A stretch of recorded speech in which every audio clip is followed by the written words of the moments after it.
Hey. How are you? Happy Saturday. Things are happening. I created a Discord. I did responsible things today. Fucking right, I did. None of it really matters for anything, but I fucking did it anyway. And I found some weed. Totally cool. And Miss Muddy put me in my place. Yeah, it was a good time. I've never had my ass kicked by a real woman before, and that was wild.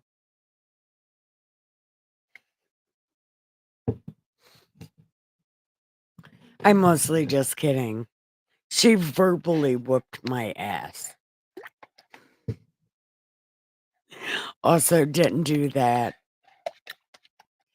No, actually, Miss Muddy is one of the most interesting ladies I have ever talked to in my life. Lady turns out to be super cool. Yeah. I tried to call my cousin Ricky. Ricky did not answer the phone. Then I tried to call my cousin Ollie, and my cousin Ollie didn't answer the phone. So I don't know who's supposed to be here, but I wanted to celebrate hitting 260 subs twice and 258 subs 3 times because I think that is astronomically wild. I hit the same number 3 times. It's like the lottery.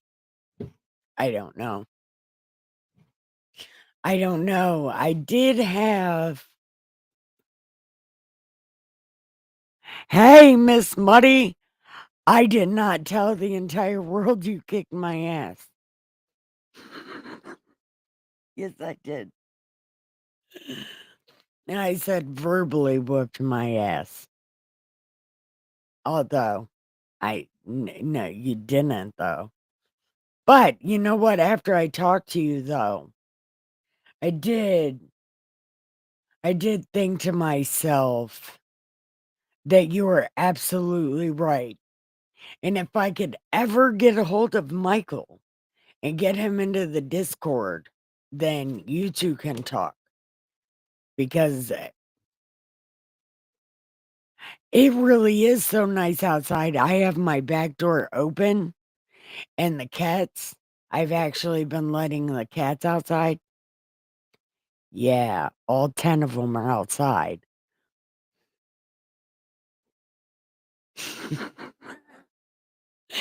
I will live. So, did I I don't know how to celebrate because I don't drink, but I mean, how do we celebrate, Miss Muddy? Because I didn't think about it. I didn't even get cake. I have chicken nuggets, though. I celebrated with McDonald's. Although Dustin didn't know it was a celebration. But I had a great time. They were the best chicken nuggets.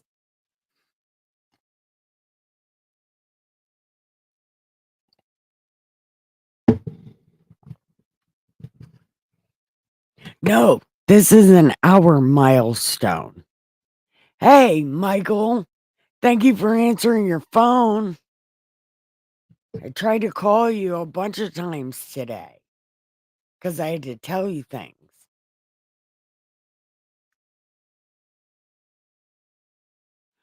I'm gonna send you my Discord.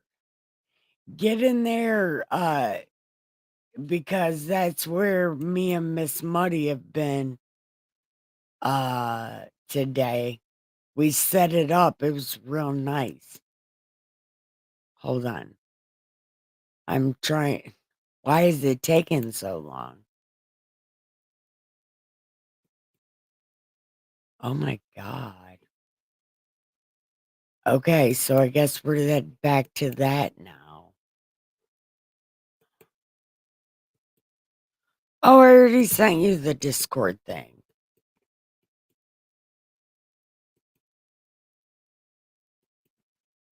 Okay. Where are you at?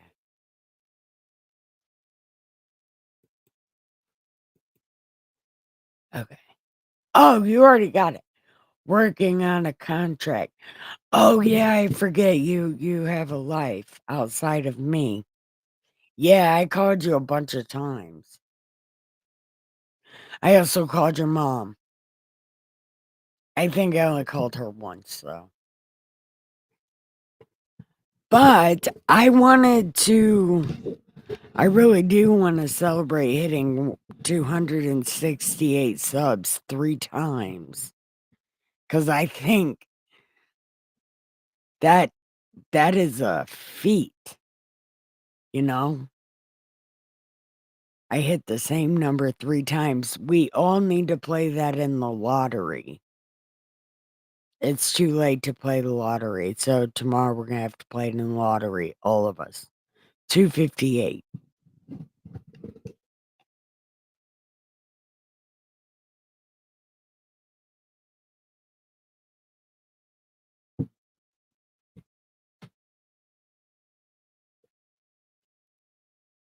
So I wasn't doing the Bible. It's Saturday.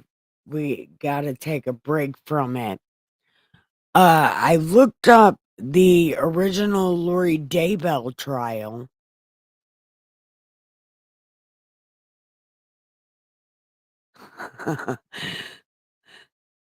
God is gonna eventually need his suitcase chair. Because he's gonna go back to living in a tent. So he's gonna need his chair. Look, the Lori Vallow trial. It was recorded, but remember it was not televised. Or most of it wasn't televised. It's really hard. It's not televised or something. Anyway, it was really hard to find them. But I found another trial that is pretty wild. It's about this mother from Michigan. Her and her eldest son did some horrible shit to her youngest son, and her court. The court is the only funny thing because, well, it's not funny, but she's like, I would never treat my dogs like that. But, you know.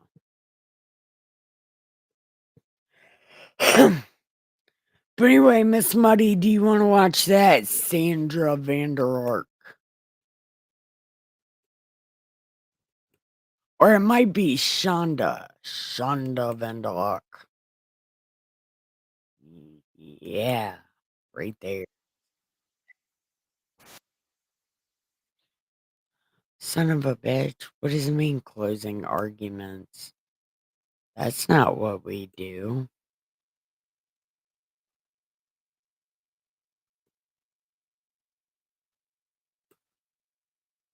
What is happening in life? No one knows.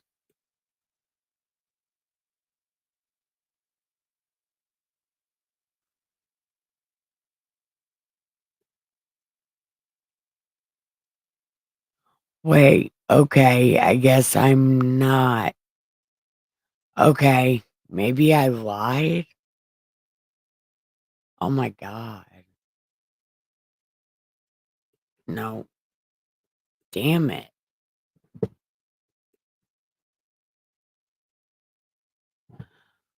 Oh yeah, hold on. I know what I'm doing in life. So, Miss Mud Duck, oh Miss Muddy, what are you thinking? What do you think we could watch to celebrate y'all? Celebrate, celebrate.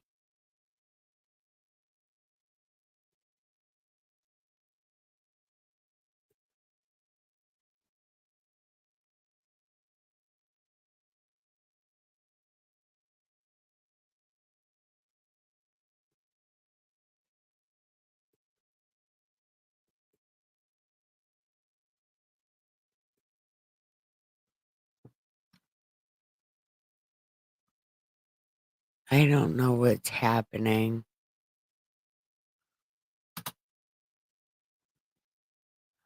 Okay.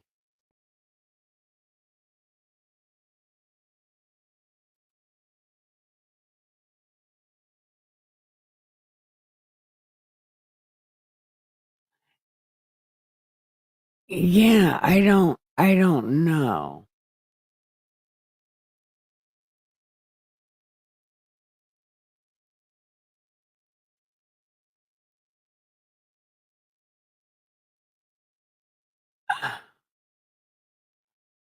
Okay.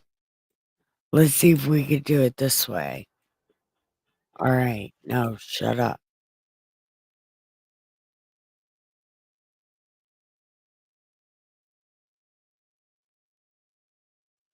Um,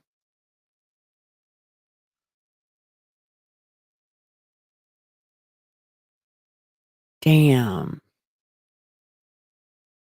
I don't know.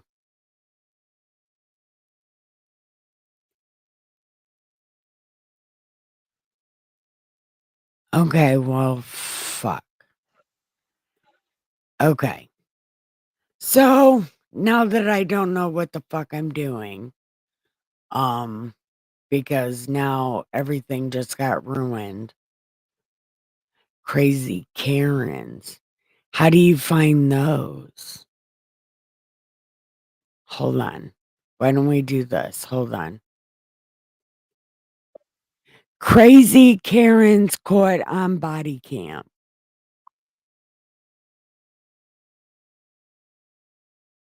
Okay. But see, they're gonna be from Law and Cuck. And I definitely don't want to be cocky, be striked. 10! I missed you. Where the hell have you been? Oh my God. It's been almost like 7 months. No, I don't know that. Like 7 weeks, though. It's been a long time. Look, come have good time. Okay. Uh, okay. So here, this the hour of when Karens get caught on camera. Um, I don't want to get. Oh, when good cops humiliate Karens. That's what the one we're gonna watch. But okay, I'm gonna need a favor from each and every single one of you because I do not want to get copied, right? So interact with me so I'm able to stop this video so we can do this more. Because I want to celebrate you guys. I hit 258 subscribers 3 times. So that's amazing. I'm a 3-time 258 sub count hitter. That makes me the best. So please interact with me so we don't get busted.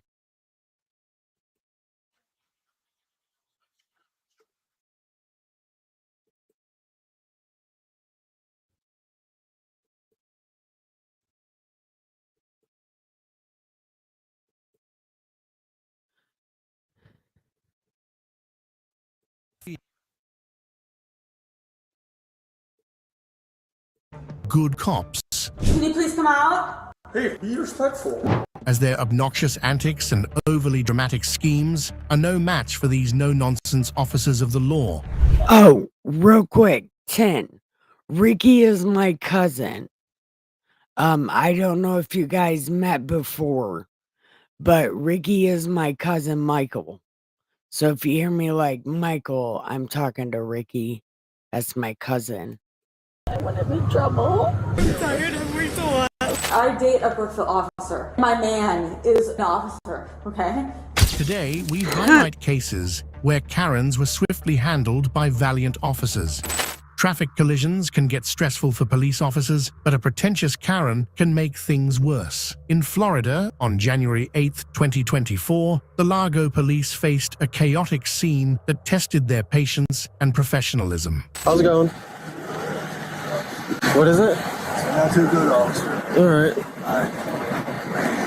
You broke your hand? How?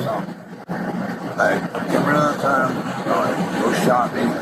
My right tire below, the car over there, and then it's lost. And there's this steering wheel crash. All right. Hang tight for me. Where? How did you blow your tire? Did you curb or something, or? Is everything all right on your phone call? Teddy! Hey! Hi, I was just talking about you. Hey, 400. Look, I wish I could have 400 subs, but I don't know if I could handle that many people in my chat. So, but on the 258, I'm the 3-time 258 sub hitting Master Sage. That's me. I hit 258 3 times. I feel like a champion. Right? Anyway, did Firefly come in? Because I didn't see her. I don't know. But anyway, if I can see her, I'd say hi, but I can only see Teddy and Miss Muddy. That's all that shows up on my chat. Hold on, let's do this. There. Yeah, now I can just see Teddy and Muddy.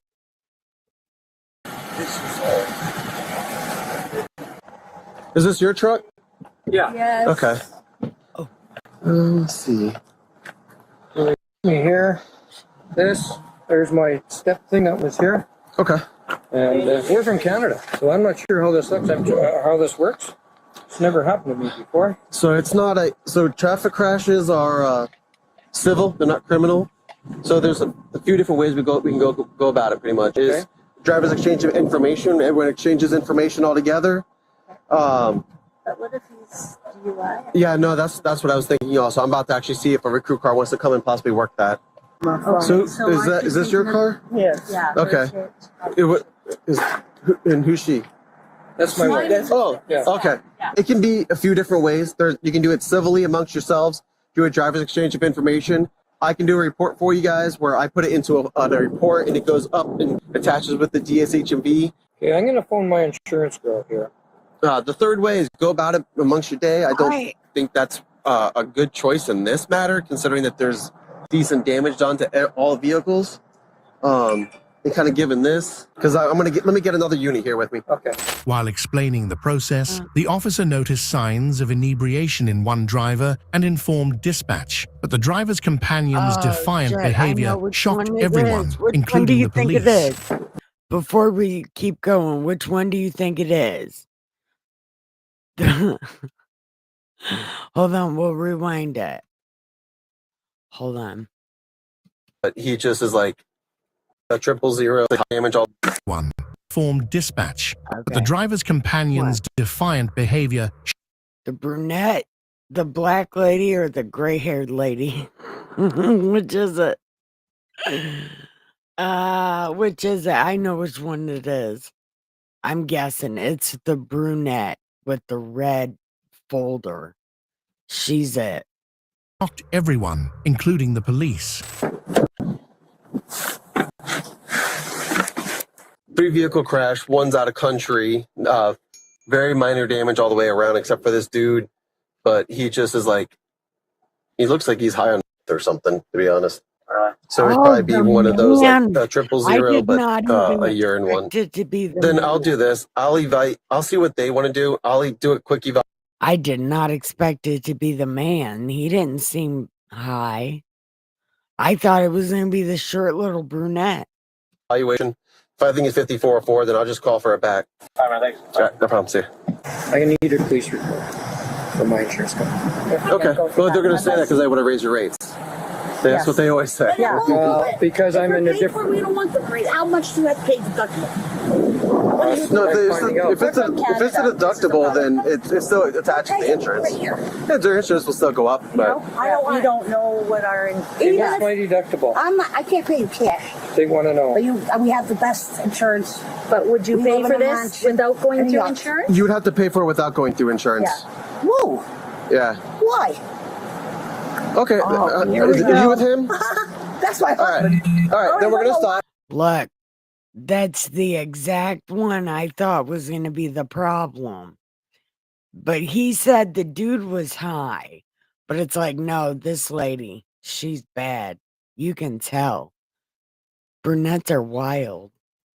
How do I Then we're gonna stop because what's gonna happen is the trash unit worked, and then I'm gonna evaluate him on a separate level. Okay. For what? No. For what? All right. This is my scene. Let's get that right now. Go wait in the car. I'm not gonna deal with you being disrespectful to I'm me. not being disrespectful. Then go wait in the car. She was freaking out. Yeah. She doesn't want Yeah. to go over there. They know.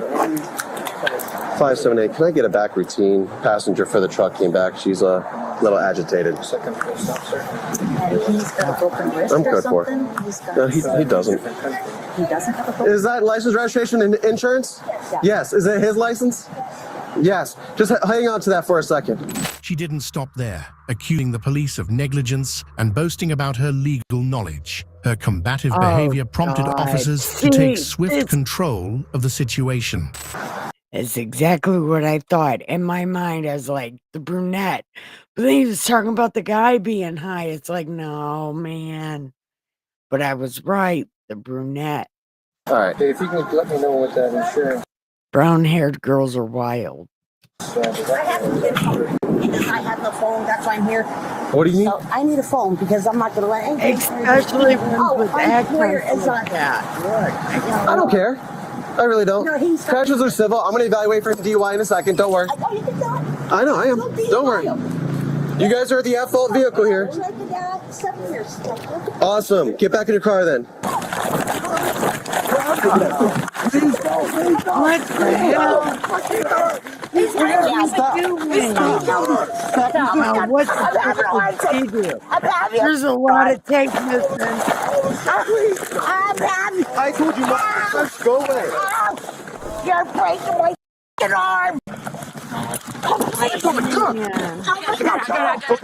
Grab my gun again. Don't you grab my gun again. Oh my God. Oh my God. I didn't see her trying to grab his gun. She's not in her hands. There ain't no way. 5 to 5, 1 in custody. Oh, you Christ. I didn't you grab your You were just grabbed onto my. Shut your mouth. Get John McGuire. Get my lawyer. Come on. Please get him out of here. Honey. Once order was restored, the officer examined the case, investigating the female passenger's sudden outburst and the pickup driver's suspicious behavior during the traffic stop. Oh my God. Please get off me. We'll put him No, out. I can't breathe. Your foot. Oh. Hey, I got it. Let me just give a quick thought.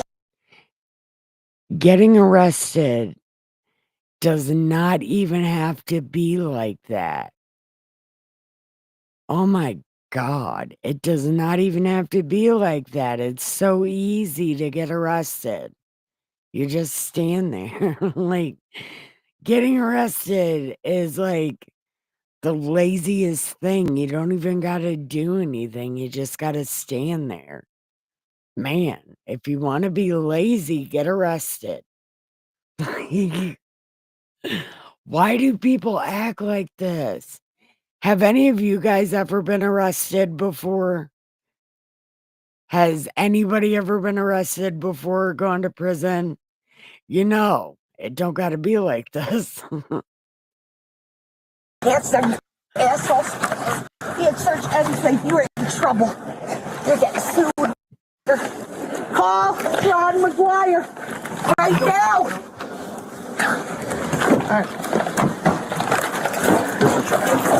Just a side note, real quick. Please don't ever. I hate when the camera gets you from the side and you can tell your stomach is bigger than your boobs. That is the most aggravating and unnerving thing to me. And I never want my picture taken from the side because I don't want people to know how small my boobs are and how big my gut is. Like, that's a good reason to never get arrested or never fight the cops. They show you in a bad light. Have a seat, ma'am. Take it. Oh, no, I'm going to the hospital right now. Okay. Sorry, they said back of the Walmart. This is the front of the Walmart. Yeah. That's the back of Walmart. She kept coming back, and I'm trying to enter. So I told the guy, I was like, listen, you're detained Yeah, because I think you're under the influence. Oh, yeah. Because he's been sitting there going like this. Where's the guy? That's him. He came out because she was getting too crazy. So I went after her, and then she just said nope.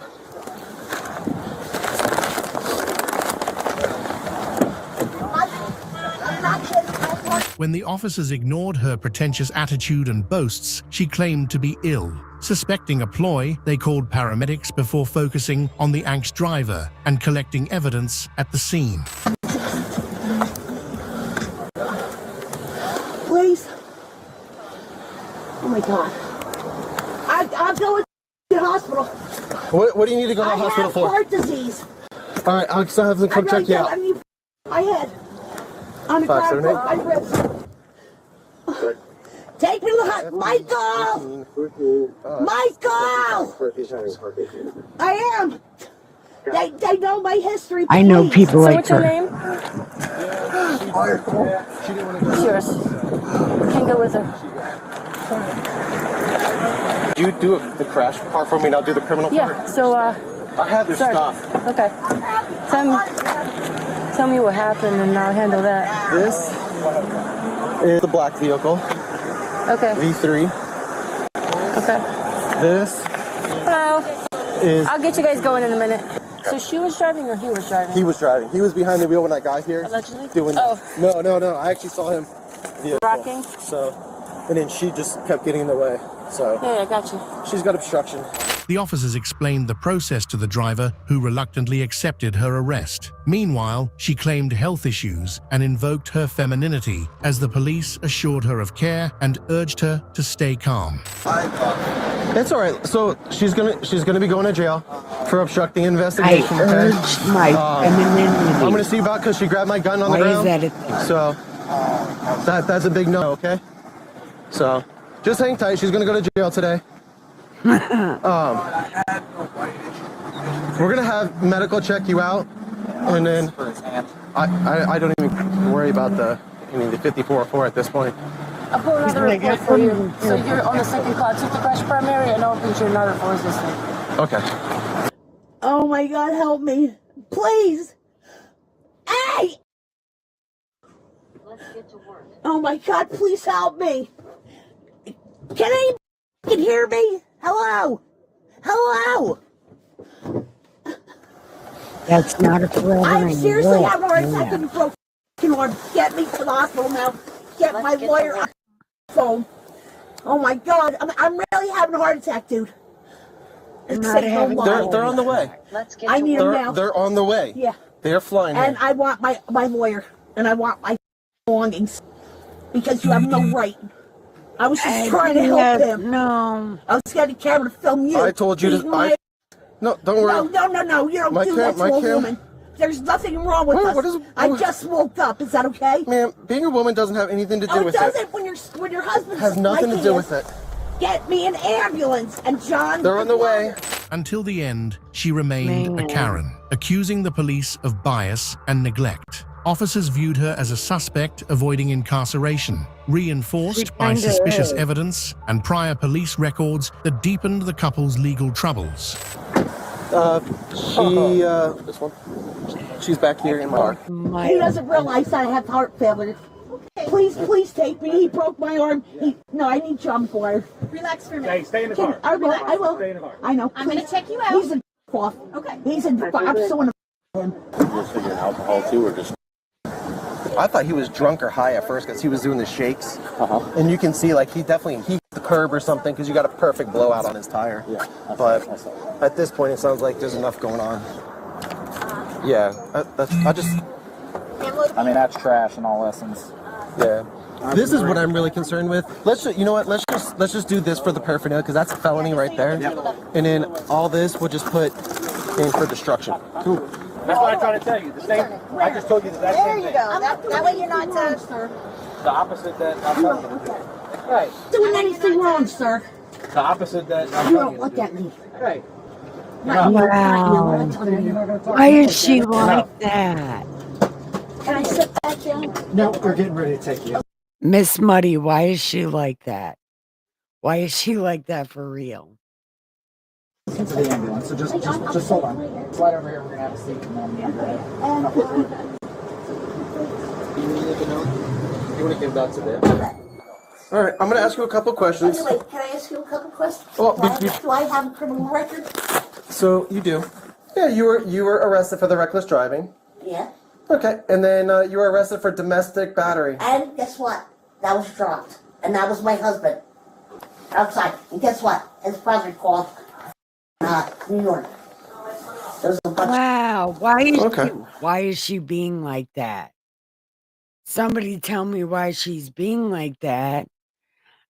I don't think any of the times I've ever been arrested, inebriated, that I had to act like that.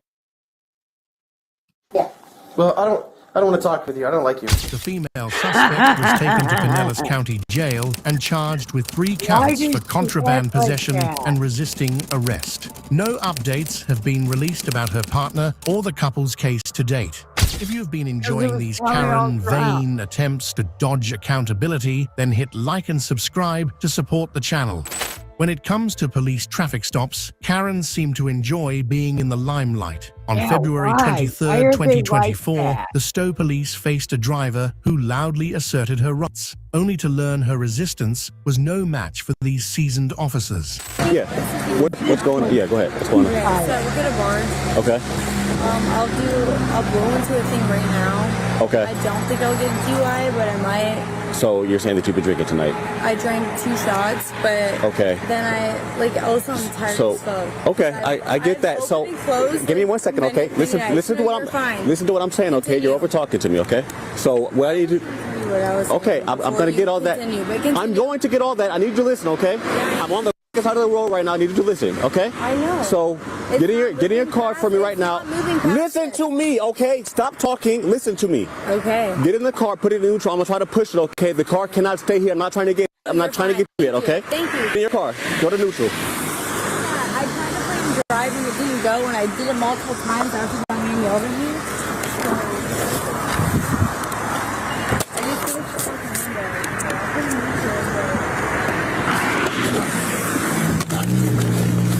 Nope.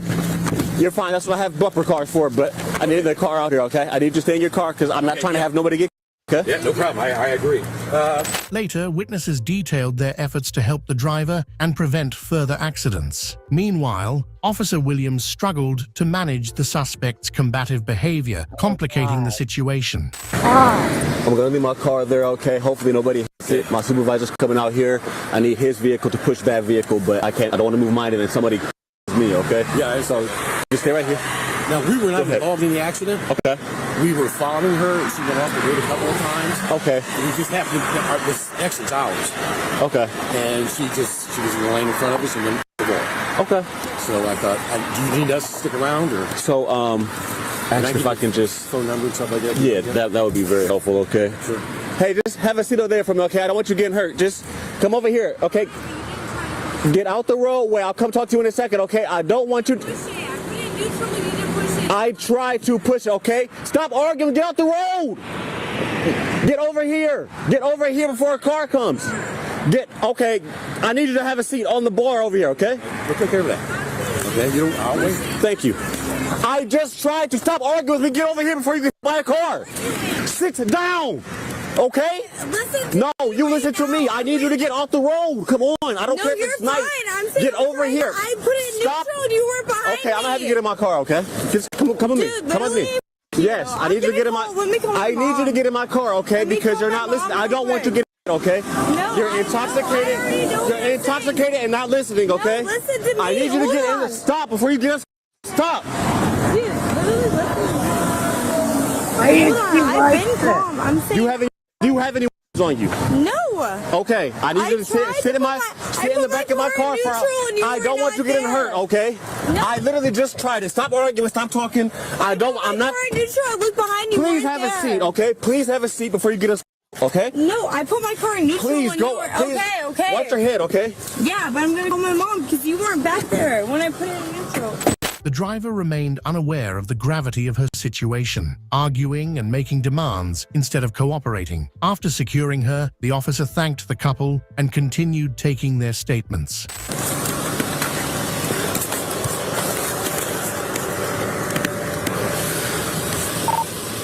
68 to 17.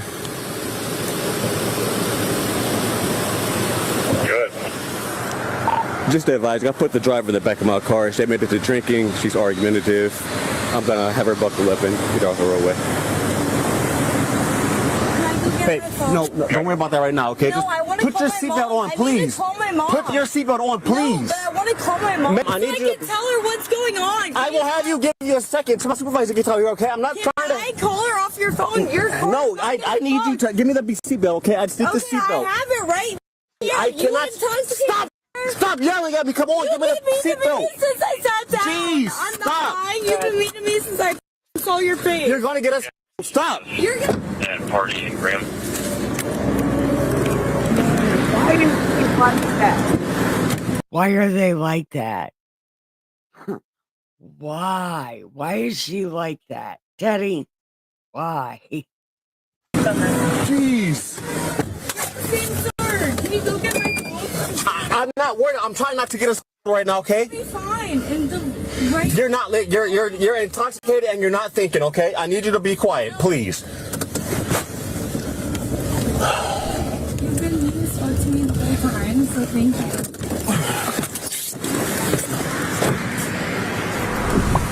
I sincerely apologize. That's not a problem. So you got a tough job, dude. She's already admitted to drinking several alcoholic beverages, and she's not listening at all. I'm not trying to have her or anybody else get on the side of the road because they already can't see us. Yes, I know. She's in the back of my car. I got out the road. It's the only reason why. First name is Gail. I'm sorry. Well, we were returning home, and we were coming up Route 8, okay. And she drove off many times. We were honking at her trying to. Was she like over here and like the? Okay. On the berm for a while, then she was in the middle and weaving back and forth. And as that turn approached, I said, she's going to hit that wall. I know she will, and she did. She just drove right. Where? How far? Over right here? Right back there. Yep. Okay. Yeah, I was literally telling him like, get off the brake. She's gonna something, and we do not want to be over her. Yeah. Okay. She just kept drifting, and it was picking up a little bit of speed going that direction. Okay. Yeah. When it was happening, I was like, should I call 911 now before the accident? No, absolutely. I thank you guys so much. Okay, my supervisor just pulled up. If I have any questions, I'll call you at that number. Okay. Yeah. She was out. It was in. Yeah, I had her put it in neutral. I tried pushing it, and it was solid. Yeah. Well, that front tire smashed into the. Yeah. Okay. Yes. Let's get our cars behind it. Let's get some flares out. Let's get Joe. Yep. After his supervisor's arrival, the officer assisted with the driver's field sobriety test. However, she appeared more focused on charming her way out of citations than taking the test seriously.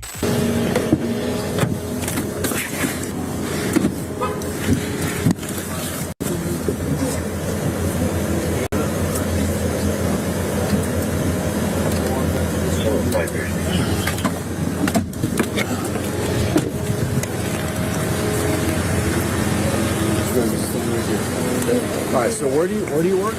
Okay, and that's where you were coming from? Yes. Okay, where do you live?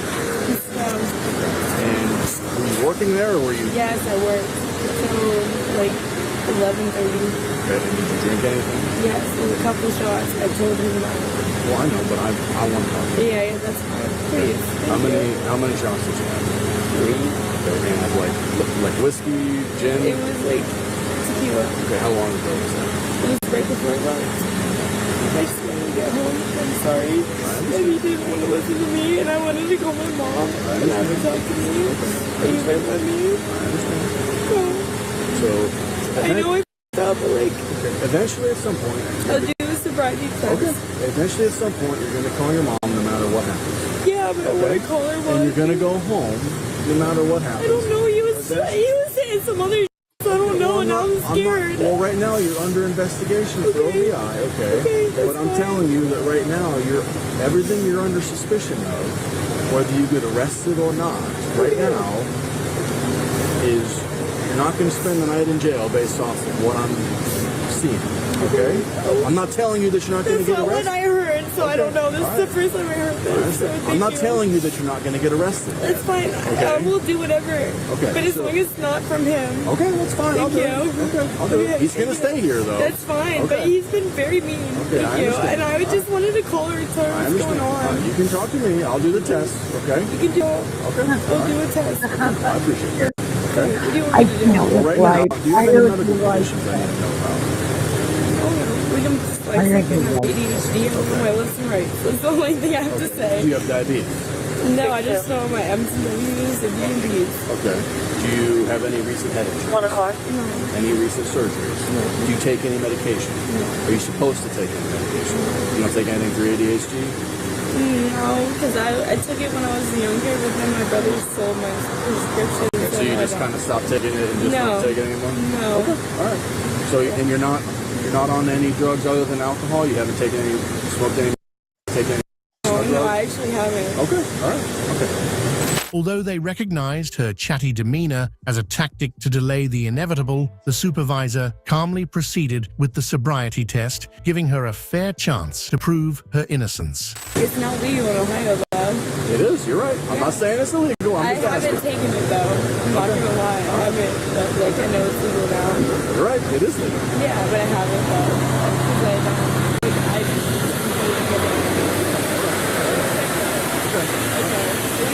Alright, so what I want you to do is stand with your feet together like this, heel to toe touch. And I want you to keep your hands down at your sides. Okay? Does that make sense so far? That's it?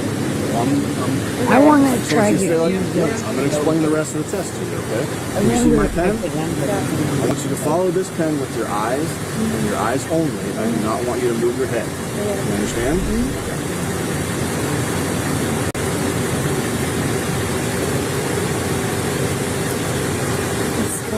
Alright. So thank you. It's okay. You're allowed to cry. Alright, so we're going to go over here. So like, I'm just freaking... I understand. We're going to go over here. I'm tired. I've worked a lot. I'm working so many days in a row. It's alright. I know. Okay. Can you stand over here for me? Where? He's right in the middle of the parking lot. Yep, right there. So, alright, so face this way for me.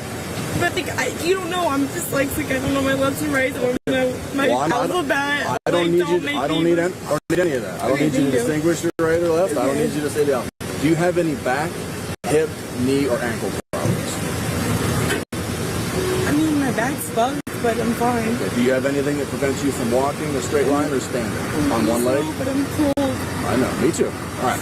So what I want you to do? Okay. So what I want you to do is I want you to imagine a straight line going from where you're standing out in front of you. Okay.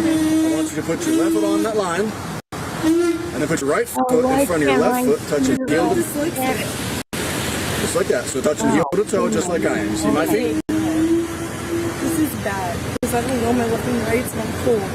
Okay. The way you're standing right now is how I want you to stand, heel to toe, just like that. But like these shoes are. I don't need you to walk yet. Nope, don't walk yet. Don't walk yet. Okay. Stand just like this. So her dramatic antics and pleading eyes failed as the police proceeded with the test, ignoring her attempts for sympathy. The supervisor reminded her to focus on completing the process. I know you. So put your other foot in front of the other one. Yes, just like that. Put your arms down at your sides. Stay like that. I'm going to explain the rest of the test to you. Do not walk yet, okay? Do you understand? Yeah. All right. Hey, so when I tell you Firefly. Hi. I love your face.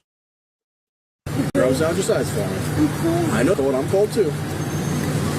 All right. So when I tell you to, you're going to take 9 heel-to-toe steps down this line. 9. You're going to turn in a manner in which I'm going to show you. And you're going to take 9 heel-to-toe steps back down the line, okay? I'm going to demonstrate, all right? It's going to look like this. I don't want to do that. 1. Well, let me demonstrate, and then you can decide. 2, 3. I'm only doing 3. No, yeah, that's fine. You're going to do 9. When you get to your 9th step, you're going to turn, taking a series of small steps, and then you're going to take 9 heel-to-toe steps back down the line. Again, it's going to look like this.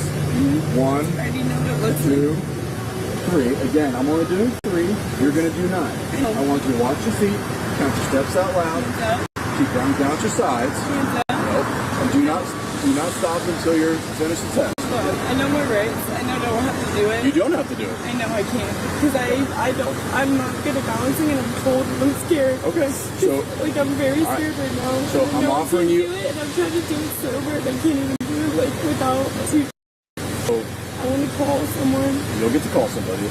So you're telling me that you don't want to do this test? No, okay. I don't want to do that one. You did my eyes. I don't want to do this one. Can I explain the 3rd test to you and see if I want to do that one? Is it coming backwards from? It's standing on leg. Okay. Well, I don't know. I just want to call somebody. Eventually, you get to call somebody. Not right this moment. You get your one phone call. You don't have to be scared. I just know I can't do that. We're not going to hurt you. You don't need to be scared. I don't know. And look, you get one phone call, and it's literally 60 seconds, and you get it after you're booked and put into the pod that you'll be staying in the jail. Yeah, that's what happens. But what happened to my thing? You don't know what I've been through. I'm not saying I do. I'm saying I know right now we're not going to hurt you. Okay? Despite her excuses and appeals, the police urged her to proceed with the test. The supervisor accommodated most of her requests in exchange for her cooperation and respect for their time. All right, so I'm going to... Hi, Cola. 10 TV is amazing. Yeah. There is a lot of people here. This is not my normal content. My normal content is the Old Testament.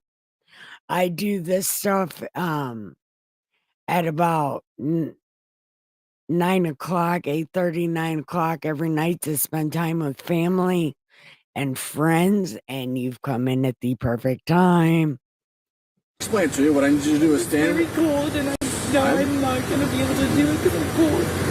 So you don't want to do it? Do you want me to explain it to you? What's the next one? So when I tell you to, so you're going to take one leg. So real quick, what is she scared about? Like they literally took her off the freeway because they were scared. So now why is she scared? I hate drunk people. Doesn't matter which one.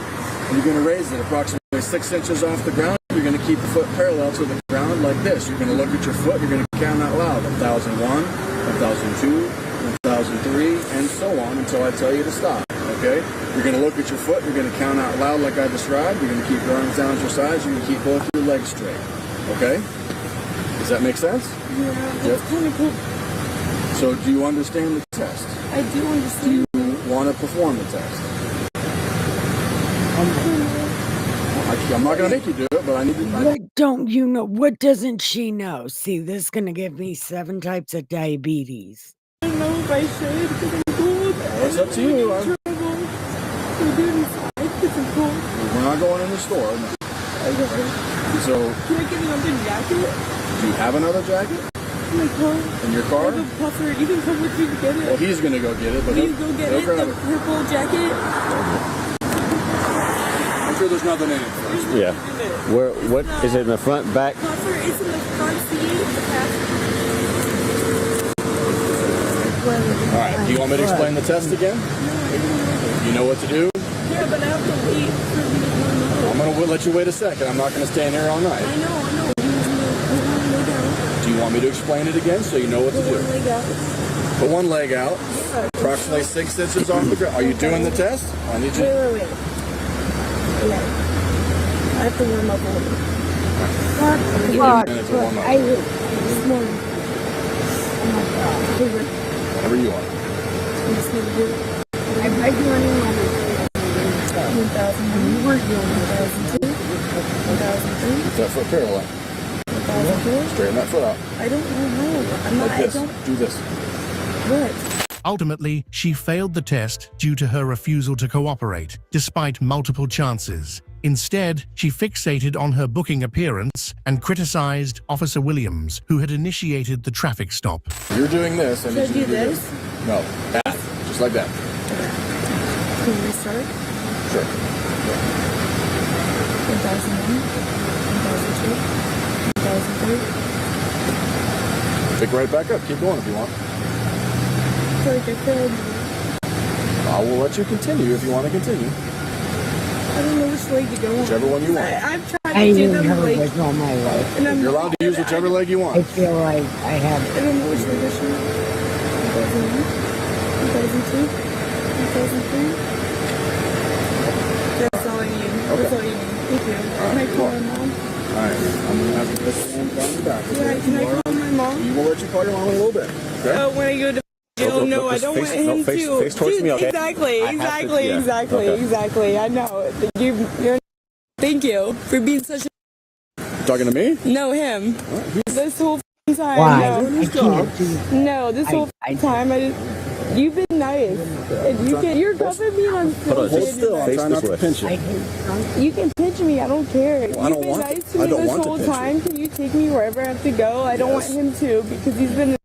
You will get it. Time. Okay, I hear you. I will take you. No, All right? like I'm not even lying. He needs to lock Turning? it first. He needs What to am I double, doing? He needs to double lock it, okay? He can. He's fine. Fuck you, officer. Yeah, What's your name? Oh my Okay. God. No, sir. What's your name? His name's Officer Williams. Okay, Like- fuck you, Officer Williams. I need you to be cool. I need you to just calm down. No, but he's been this whole time. Fuck you, officer. And I need you to face calm. Okay? will. I'm going to search you. Do you have anything on you I need to know about? Can you get my you can unbuckle me? Can I get Vaseline from my purse before I have to take my picture? For Vaseline for what? Yeah, because my lips are dry, and I know everyone's gonna go look at my picture. We're going to go this way. Nobody's gonna look at your picture, honey. Well, we don't broadcast If you're it, lucky, so. you'll find your mugshot. All right. You're welcome. I have been searching for my mugshots for fucking 13 years, I think. I have not been able to find my mugshots. There's a lot of them. In a minute. Yeah, not yet. All right. All right. Good. Just stand right here for a sec. Yep. Because I bet my mugshots are amazing looking. I smiled in all of them. All right. We're going to go in here. Go and stand on that yellow line. Face the glass. I'm going to search you again, then I'll take the cuffs off, okay? Go ahead. Where do you want me to go? Right there. Yep. The driver was taken into custody at the Summit County Jail, facing charges for operating a vehicle while inebriated and failing to maintain control, resulting in a crash. No updates were provided on whether she achieved her desired booking look. Everything should be in moderation. This quote proved true on September 7th, 2024, in Ohio, when a Karen faced Clyde police after her husband's call for help. Her inebriation and erratic behavior pushed things too far, leading to inevitable consequences. Thank you, ma'am. She's already hit me. I have everything recorded on this phone. Okay. She doesn't know this is my work phone. I've recorded everything. Okay, and who is it? My wife. Your wife? Yeah, she's completely intoxicated. Okay. Is she outside right now? Yeah, I have no idea. There she goes. All right, just stand right there. Are you serious? I have everything recorded. I have all recordings. Okay. All right. Are you guys serious? Yes, sir. Just stay over here by the corner of the house. Trevor, are you serious? You have. He's got Okay. What's going on? nothing. Okay. So why am I called down here? I have no idea. Okay. Okay, now I can see your guys' chat. Do you have any ID on you? Tap. I do. Okay. Oh my God.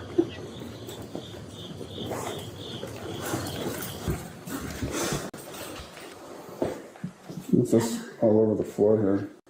I don't know what it is.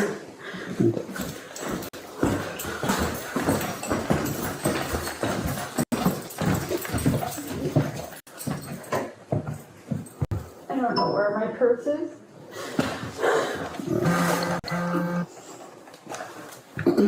Do you know your social? Do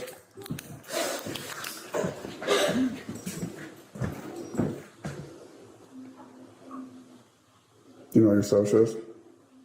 In most cases, officers question the spouse about the altercation. However, in pursuit of the truth, the police needed to hear her side to determine who was telling the truth. It was a classic case of it's no party pooping and have good time. Said, she said. All right, so what's going on tonight? Was there anything physical here? Okay, so why would he call me down here?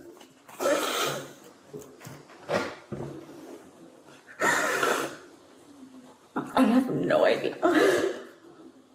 So you're gonna try and say you weren't arguing or anything? Because there's a bunch of stuff spilled all over the floor over here. He seems pretty He's worked an up. alcoholic. Okay.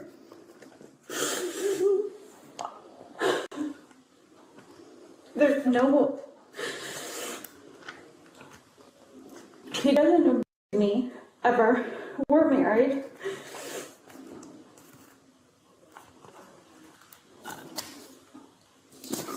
I don't know why he called.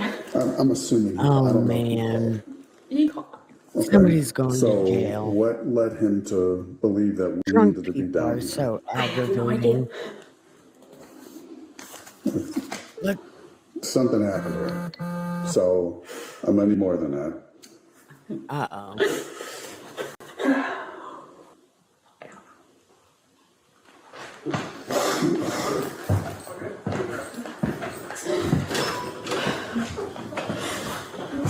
She says Welcome she back, has no Firefly. idea what we're doing down here. What's he got?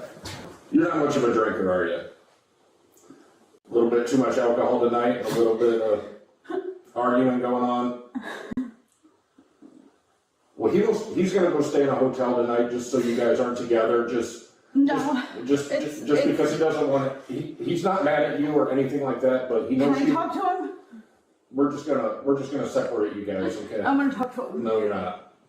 Based on their observation, the wife appeared to be the instigator, making separation prudent. While her husband offered to leave, her persistence complicated matters until new evidence guided the... I'm guilty of this. I am so guilty of this. He wants to leave. No, I want to go talk to him. Yeah, I'm guilty of this, and I'm completely sober. I hate drunk people. Officer's next steps. You slapped the phone out of his hand. Technically, that's domestic.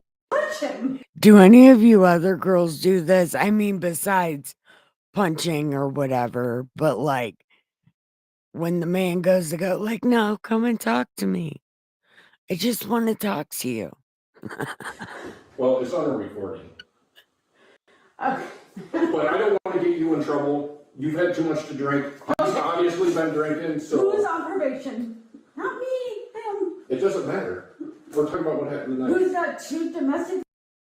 Man, why does that listen, matter? listen. See, I We're gonna hate explain this to you again. You smacking the phone would put you... Listen, let me... It's on recording. Well, here's the thing. We're just going to separate you two. Nobody's in trouble. Can I talk to him one time? No, because nothing's good's going to happen out of this. Look at his... Man. Nothing good's going to happen out of this. Man, I'm going to arrest you, is what's going to happen. For what? For domestic...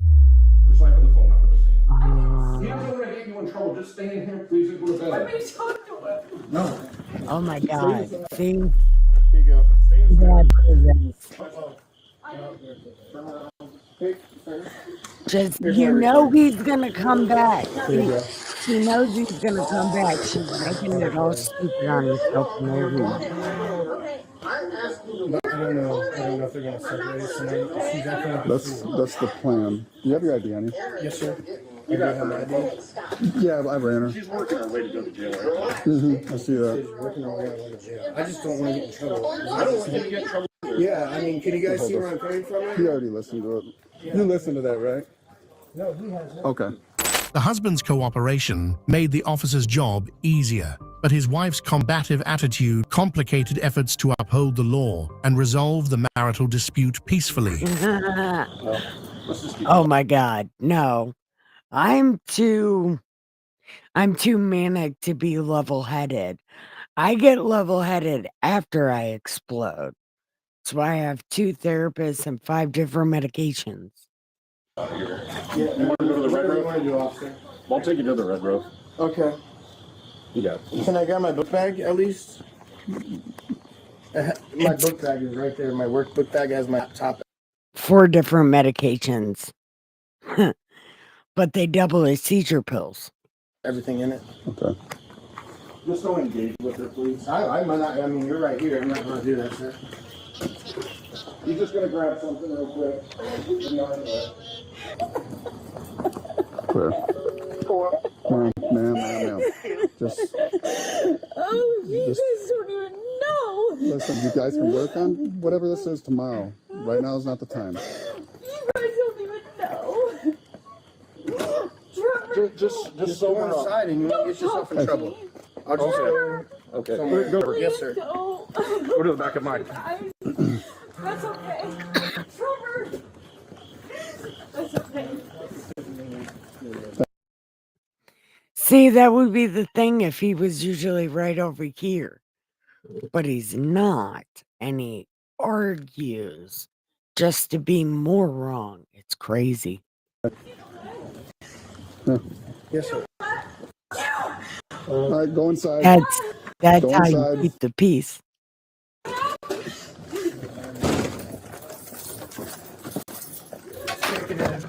What? Just kick it in. Whatever you got. I don't have a key. Okay. She said something I'll about get some coffee. I'll be right back. She does have one in there. Oh my God. Is this the same house? As her insubordination continued, the officers had enough and placed her under arrest. She attempted to shift blame onto her husband, but the police saw through her deceit and upheld the law without hesitation. Come on, let's go. Let's go. You're under arrest for domestic. I haven't done anything. Don't you kick at me. I haven't done anything. Well, now you're going to the hospital. my You're making threats about it. Where's it at? I haven't done anything. Ow! That just does not hurt that bad, though. Oh my God. Put your hand back. If you don't fight, it doesn't hurt that bad. Again, getting arrested is the laziest thing ever. Like, it takes nothing to get arrested. Put your hand back. Now get trouble resisting.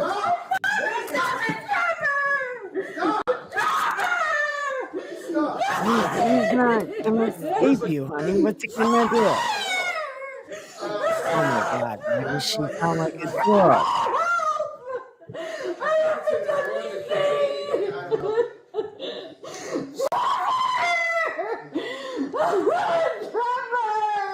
Oh my God.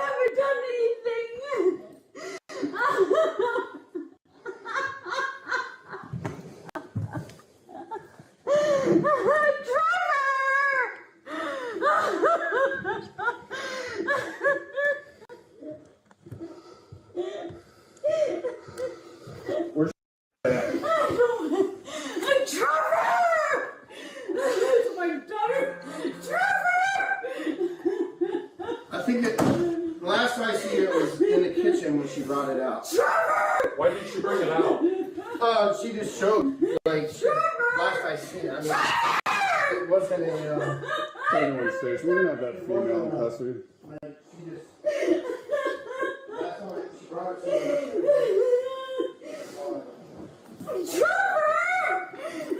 She didn't run out of harebrained schemes, employing various ploys to paint herself as a victim. However, her lies were obvious, making them easy for the police to dismiss.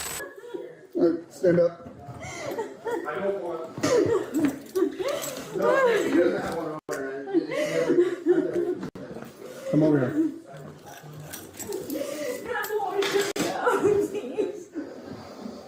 Can you pull my shirt down? I gotta see what is on you right now. You don't have any on you? Do you have any or anything? Use the back of my hand. Make sure you don't got a on you now. All right, let's go. We're going outside. Moving that stuff here. Come on. Watch out, it's slippery. Let's go.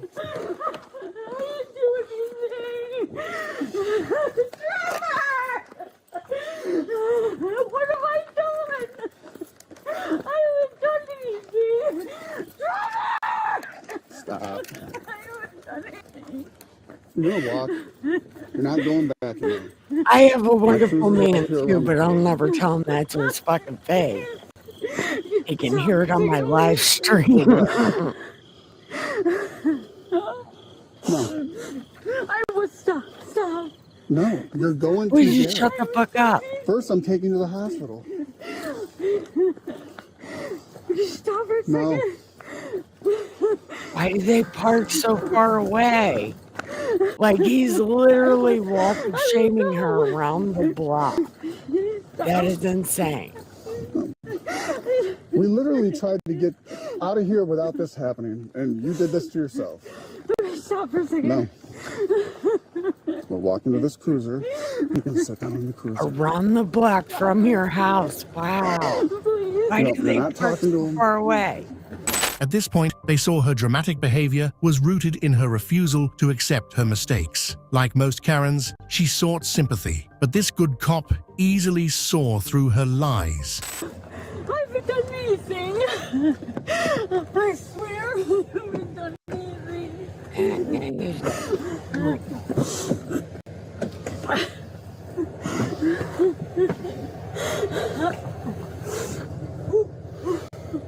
No, get in here. I can't. I'm 4'11". Okay, I'm gonna help you. I'm not gonna let you fall. Ow! Ow! What hurts now? The cuffs? Well, they're not gonna be comfortable. Sit back. I swear to God, I didn't do anything. Did you? Your wrists are too small. I cannot adjust them any way. That's how you're able to slip your hands. No. Yep. Please. No. No. Get in. All the way. Don't let them get mad when you're already in the car. Let them get mad when you're in love. So you know it's the morning phone. Look.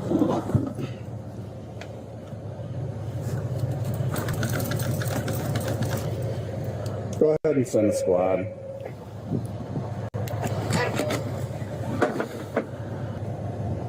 Be advised, she is breathing. Wow. Ohio woman. See, how far from this is this from my house? Since the officer saw through her acting, he decided to play along, but advised her that her defiance would only result in more charges, burying her in a mound of legal obstacles. Squad's on their way. Just so you know, if you start acting crazy in the back of their thing, there are going to be more charges added to this. Your ex is different, Michael. You can't. Sit up. You just looked at me.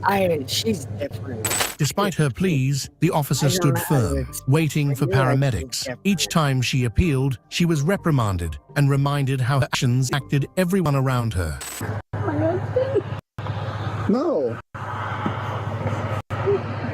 That's not happening. You're not getting out of these charges. Was this all just a fake?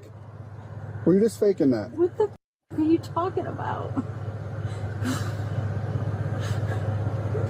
Well, they'll be able to tell me that when they get here, so. I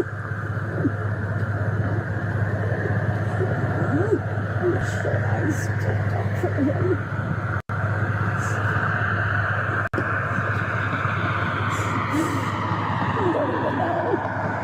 You're going to the hospital either way, so Listen. all you're doing is just extending all this. That's fine. And if you act like anything like you did back there at that hospital, I guarantee you I will throw another charge on for it.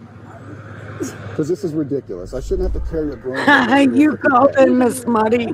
What don't I know? Then talk to me. He said What it. don't I know? This is ridiculous. Didn't you say you were going to say that? You don't even know. Okay, you can keep saying that all you want. That's not a statement. He's on probation for 2 domestic. Okay.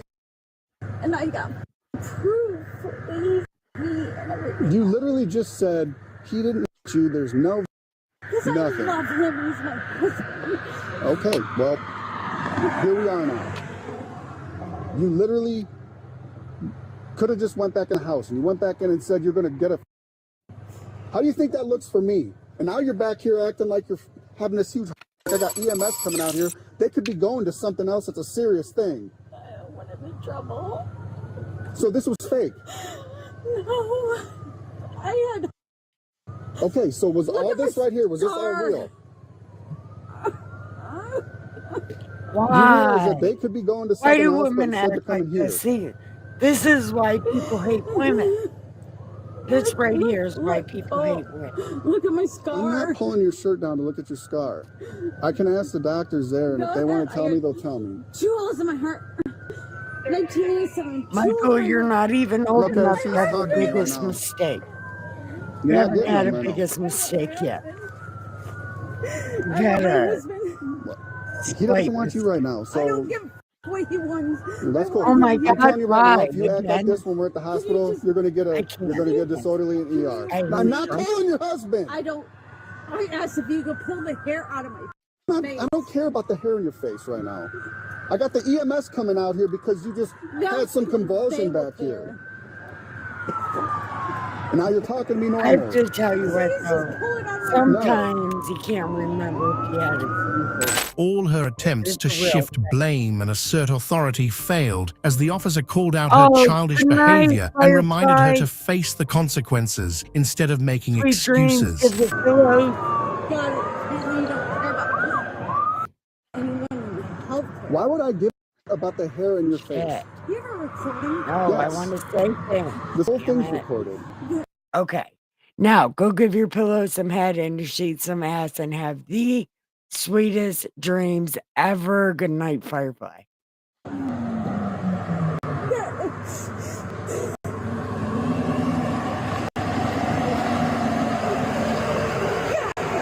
All this stuff that you have done tonight, all the stuff back there at the house is all on recording. Everything. You know what? Where's my husband? He's not coming here You know why? because you're under arrest and he's not. Can you Okay, please so get him away from me? as I'm driving there, she starts saying she had... Pull this hair out of my face. No, sure. Please. Get in the car. I got to talk to the MT. Oh And my she God, starts I saying didn't like. she needs to get to the hospital now. She had As had funny this as hospital- Karens are, had this a- shit is aggravating. So I come back here. Like, breathing, I she's don't- sitting there. See her look This at me. is so And then aggravating. she tries to fall forward, comes back up, and then she starts asking for Here's a new challenge. Sit through this shit and try not to get fucking heart disease. Holy shit.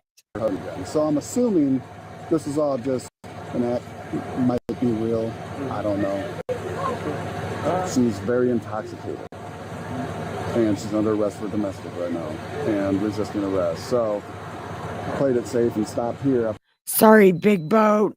Welcome, by the way. My name is Nikki K. I am your Super Stone Sage. My normal content is Old Testament, but now here at 9 o'clock at night, 9:30, I watch TV with my family and friends, and that's what we're doing right now. We're watching some TV. I'm trying not to get to heart disease watching these crazy ass drunk people. Could have just code and went to the hospital and probably been faster, but Who's got 2 domestic? Go ahead, just get her in the truck and start checking her out. We'll take her over to Bozeman if it's cool with you, just to dot our I's and cross our T's. Is that okay with you? how's that going to go with her? Why being is tough she right now? talking? Because she Shut can't up. resist it. I'm the only one that's ever stood up. I guess you guys, you want to follow me over there? And if she starts acting crazy, we'll stop. Because I don't think it was real because she kept opening her eyes and looking at me. I don't know. And we only got 2 people. Getting vitals with her. Yeah, go ahead. Go ahead with vitals. Let's go over here. So she can't hear us. My partner. As paramedics began their evaluation, officers concluded their case, noting the suspect's erratic behavior and identifying her inebriation as the cause of the couple's altercation.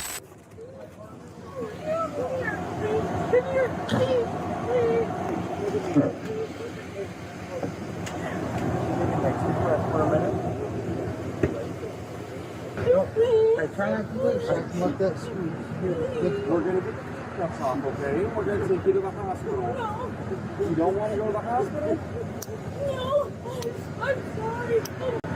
After being cleared by EMS, she was taken into custody at the Sandusky County Jail. She faced charges for resisting officers. That's nowhere near my house, thank God. And for the domestic altercation with her husband. No further updates on her case were released. Do you think the Clyde police were fair, or do you think they were biased against the wife? Share your thoughts in the comments below. Trying to prank the police isn't funny, and it usually backfires on the prankster. On December 12, 2023, Brookfield police in Wisconsin responded to a domestic disturbance, only to discover Ashley had filed a false report. Her scheme quickly fell apart, landing this unhinged Karen in serious trouble. Oh my God. Here comes the diabetes. I'll get a scam call. I would not answer any questions.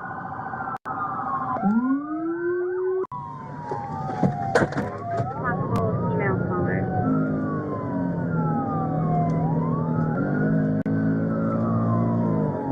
Bravo 576, how many are going ahead? At this time we have 4. We're still gathering information from the call taker. Caller did not sound frantic, possible female voice. Bravo 521, I'm 23. There's nothing going on here. This is most likely a sliding call. You guys are good. You're probably enough. What did he say? Just want to start checking the road for any casings. He said we should be good if this is nothing, but I'm still going to stay in the area because we don't know. Bravo 214, I believe it's an elderly couple that lives here. I've had contact here before. I mean, I go up and make contact at the front. At the scene, officers quickly realized they had been deceived. Still, they conducted a thorough investigation to cover all bases. The elderly homeowners, frustrated for being on the receiving end of the prank, even received an apology from the officers. We're good, guys. We're good. There's nothing in the street. Bravo 214, did the caller sound elderly? They called through the City of Brookfield trunk line, so we're trying to call back and see if they have a record of that phone number. What's that? Couldn't tell you. So it came through the trunk line. What does that mean? No idea. Probably a dispatch term. But the fact that it came in non-emergency tells me that it's most likely a swatting call. It's the #1 sign. No, okay. I mean, you know, whoever that guy is, I will teach him. Did you hear someone? I don't know. I didn't see anything. You didn't see anything? I didn't see it. Hi, we should be good. Determined to catch the troublemaking caller, police set up a dragnet operation after identifying Ashley through call logs provided by dispatch. Yet, despite their efforts to uncover the truth, Ashley's deceitful behavior continued. Couple questions for you. I understand that you're obviously scared for your safety given the number of times that you've called in today. Tonight we have received over 10 phone calls related to a man actively a in the city of Brookfield. Is that consistent with what you say you're observing? Yeah. Okay, we have gone to the area where you have claimed this has been happening 3 times tonight? Yeah. Yep, you've seen us there? Yeah. Okay, at this point, ma'am. He's on camera. Okay, I would love to see the video footage if that's something that you could provide for us, because we have been unable to locate him. And I sent an officer to look at that with you. No, we want him to be stopped. What's going to happen moving forward, we're going to be conducting an investigation for swatting. Are you familiar with that term? I hope so. I hope that you guys are going to take his property into custody and investigate his whole property. I pray to God. Well, I understand that our children are in risk. Sure. Unfortunately, we can't do anything because we don't have a complainant in this investigation. Well, we're worried about our kids. Yep, you've said that a couple times, ma'am. If you were so worried about your kids, I think you'd be willing to talk to an officer about it. Are you kidding me? Do you really want to really? Yep. We're going to pull the phone records from the phone company. We'll write the subpoena. Once we get your phone number, we're actually going to investigate you for felony swatting. What felony are they swatting? So swatting is when an individual calls in a complaint that elicits an emergency response that could qualify as People worry tactical about team that to for come out, me. which happened twice. He's been doing this. Okay. That's Well, you come sound up somewhat mine. intoxicated. Have you had any drinks tonight, ma'am? Are I you got crazy? spotted. No, ma'am. I'm trying to conduct this investigation for you. Are you crazy person? Nope. He's been shooting rabbits and doing all kinds of stuff. She sounds familiar. As the investigation progressed, more details about the prankster emerged, revealing a long and sordid history with the law. It seemed their least favorite Karen believed she could fool the police with her silly schemes and lies. Who's the girl that Moans got in the foot pursuit with and tackled? This was like 3 years ago up in... Oh, I think I'm still on. So, we're gonna... It's fucked up when the cops know you by how you were arrested. That is really bad. He's gonna pay us $1,500. Oh, that's good for you. Yeah, sure is. All right. Anything else, ma'am? Nope. Have a great day. You too. Thank you. Bye. Name is Ashley Corbin. I remember her. That's who I think it is. I think it's Ashley. Hello? Holy. This is Ashley? Yeah, no, this is not Ashley. Okay. This is Sergeant Griebling with the Brookfield Police Department. You called up? Who's Ashley? I thought this was Ashley. Why would you think that? Okay, well, Ashley, right Okay, now we wow, are going to holy shit. finish this investigation for swatting. So, like I said before, you can either keep calling and each one will refer out as a different charge, or you can stop calling and we can move forward from here. Guess what? My name's Lindsay. You can stop calling me Ashley. Thank you. Okay, you should probably slow down on the drinking tonight, ma'am. You should probably stop being a... Wow. Okay. Wow. Did your payout not work out for you? Shut up, you... Oh my God. I can't take life right now. Is this real? Oh God. Elizabeth, I'm coming. Wow. Hello? I'm still here, Ashley. How are you doing? I'm waiting for you. Yeah, I'm here, honey. How are you doing? Fire Hello? Hello? Hi, is this 262? Yeah. It is? Hello? However, she proved to be a slippery one, with backup plans for her backup plans. The wily suspect kept the police on their toes, seemingly in control of the situation, but their persistence paid off, and they finally tracked down her true location. Wow. Building maintenance. Building maintenance, you were here to fix a problem? Her car's gone? Hello, what's going on? You're Ashley, correct? What's can you kind of tell me what's going on? I'm playing catch up here. What? What's going on? What do you mean? What's going on? As I understand, Brookfield wants to talk to you. County wants to talk to you. What? Do you live here? My mom. Did you know officers were coming to talk to you? No. You were just waiting out here for us? No, my mom. Can we get my mom out here to take the dog up at least? Absolutely. Sorry. I'm sorry. Come on, Prince. Sorry. Oh. Whoa. Princey! Come here. We'll get Trey. Prince! No. Prince! Before I have contact with her, there's no problems. Are they coming out here, or they just want us to take her to county on the warrant? Princey, we get Trey. Come here. We get Trey. Prince! We get Trey. Prince? No. Come on. Let's go, bud. Come on. We'll go see Grammy. Are you serious? Listens pretty well. Grammy! Except Prince! We're gonna go see Grammy. Princey! Is this door open or what? While Ashley busied herself as a distraction, the Waukesha police chuckled at her antics. Letting her struggle with the leash, they were met with her frustration as she rebuked them for laughing at her predicament.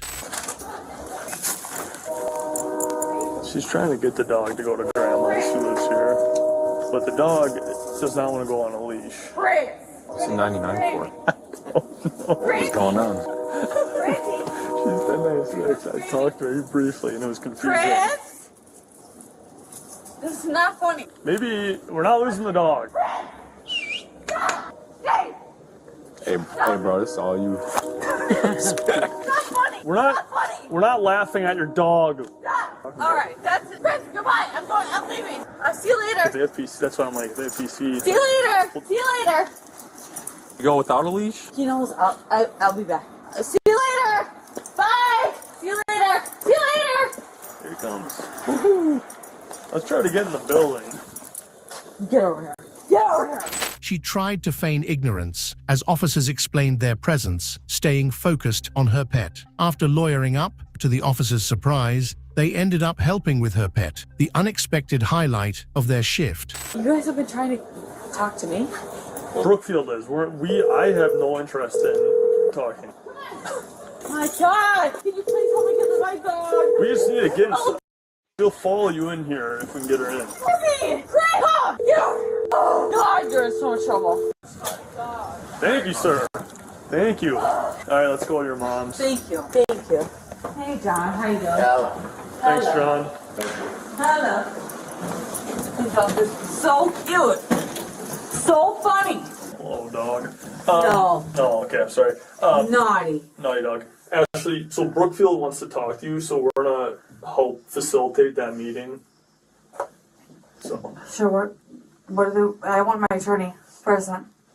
Okay, sure. Thank you. So I'm not going to talk to anybody without my attorney present. Very well. I will pass on the Brookfield, and we'll see what they say.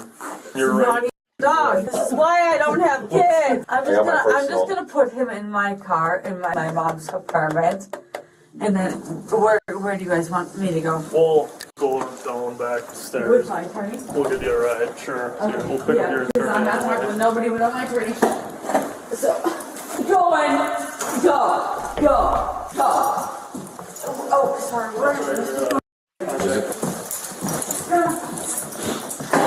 You naughty bastard. Come here. Can you call Tony on your phone and let him know that? Prince! Get in Try to here. get a hold of Prince! What? Prince, get in here. Can you try Get to over call here. WCC and tell them that she's already lawyered up and if they still want to try to talk to her? Yeah. Get over here. Now. Get over here. Naughty bastard. I'm sorry. After coordinating with Brookfield police, Waukesha officers took her into custody, catching her off guard. She showed little concern and oddly claimed a relationship with a Brookfield officer. Hi, this is Officer Bacoris with the Waukesha Police Department. Are you able to connect me with the Brookfield officer that... Waukesha, really not. That's at Daryl Brooks, that parade thing, isn't it? Waukesha. Yeah. Daryl Brooks, the parade thing. Ashley Corbin. Ashley Corbin. Holy in the city of Waukesha. You're in big trouble. Okay, thank you very much. Granny. Go back, Granny. Go back, Granny. Granny. Where's Granny? You know who Granny is. Hold on. Ashley, you gotta come with us. What? You gotta come with us. You weren't welcome to come in here then. Yeah, you're coming with us. Oh, I am? Oh, okay, then I will. Well, let's we're not playing these games with you, okay? I'm not. Well, I will. You're in police custody. You are in police custody right now. Yes. Oh, that's fine. Like, don't try to get us out of the apartment when you're under arrest. Why am I in police custody? Well, you have a warrant, first of all. Second of all, Brookfield has criminal charges against you. Why? It sounds like you've been calling in fake police calls, swatting, as they say. All right, Ashley, let's head down. Here, this dog. Come on. We'll move to the side and what? I date an officer. Oh, nice. So, in a relationship with an officer, so. Very cool. So, no, I'm not doing a that. swatting thing with Brookfield. Are you kidding me? I wouldn't joke about that. That is a serious joke. Welcome to my Discord and my chat. If you got on my Discord, welcome. And in my chat, welcome. Don't forget to like and subscribe. We are catching many types of diabetes watching these drunk women. Ken is psycho. I don't even know who Ken is. The guy? We honestly don't know much of what's going on. We were told here to come pick you up, that you have a warrant, and Brookfield wants to talk. I date a Brookfield officer. Okay, my man is an officer. Okay? Oh my God! I'm not gonna say because I don't want to. You just said Singleton. I'm not gonna create nothing, but let me tell you something. The man. Oh. When another distraction arose, her Karen attitude resurfaced. After being reprimanded for her disrespect, the elderly woman graciously stepped aside. The officers exchanged glances, though it was clear Ashley hadn't learned a thing. Oh, I was trying, I'm sorry. You're I was trying okay. to go to the basement. I was pushing basement. You need to go? No, On the elevator? you're good. Well, we got Can you plans. please come out? Hey, be respectful. No, you can take it. I was trying to go to the basement. I didn't know I was going to the third floor. No, you're totally fine. We're not in a rush here. We just. All right. Well, I guess we'll take it. I'm sorry. Thank you. I'm sorry. Should be. I'm sorry. Thank you, ma'am. Thank you. Wow. I am rude. I'm sorry. That lady did nothing to you. I'm a surgeon. I would have totally been like that. I'm not even alive. Like, can you just come on? Just, are you coming or you going? I'm a surgeon. I am. Did you join my Discord, Michael? So I'm very particular. So What does that have to do with yelling at a lady? I'm sorry. I would I'm have a done surgeon, so I'm very particular. I do stuff very particular. I do brain surgery. Okay, let's take a left. So it's very particular. So does that mean you can be an asshole to people? I don't deal with people. So it's I deal with digging in people's brains and digging in. I'm sorry. That's what I do. You dig in, you go and deep 5, and that's it. Brain surgeon. All right, let's see, Ashley. And that's what it is. Well, you know what? I can't say anything. Can you help me? Nope. Because I think my brain surgeon drinks whiskey. Yeah. What do you want me to do? I don't push know up what to against do. you. I don't know what to do. Slide in there. I've never been in here. All Can you help me? You're in. Why are you doing this to me? My partner already explained that to you. Wow. What the hell was that? Their brief time with Ashley was sure to be a highlight during coffee breaks at the Waukesha Police Department. Her absurd attempts to evade trouble had the officers fighting to keep a straight face. I don't know, but she said 5 times she wants a lawyer. Yeah, she's very 1056. I'll meet you by this line.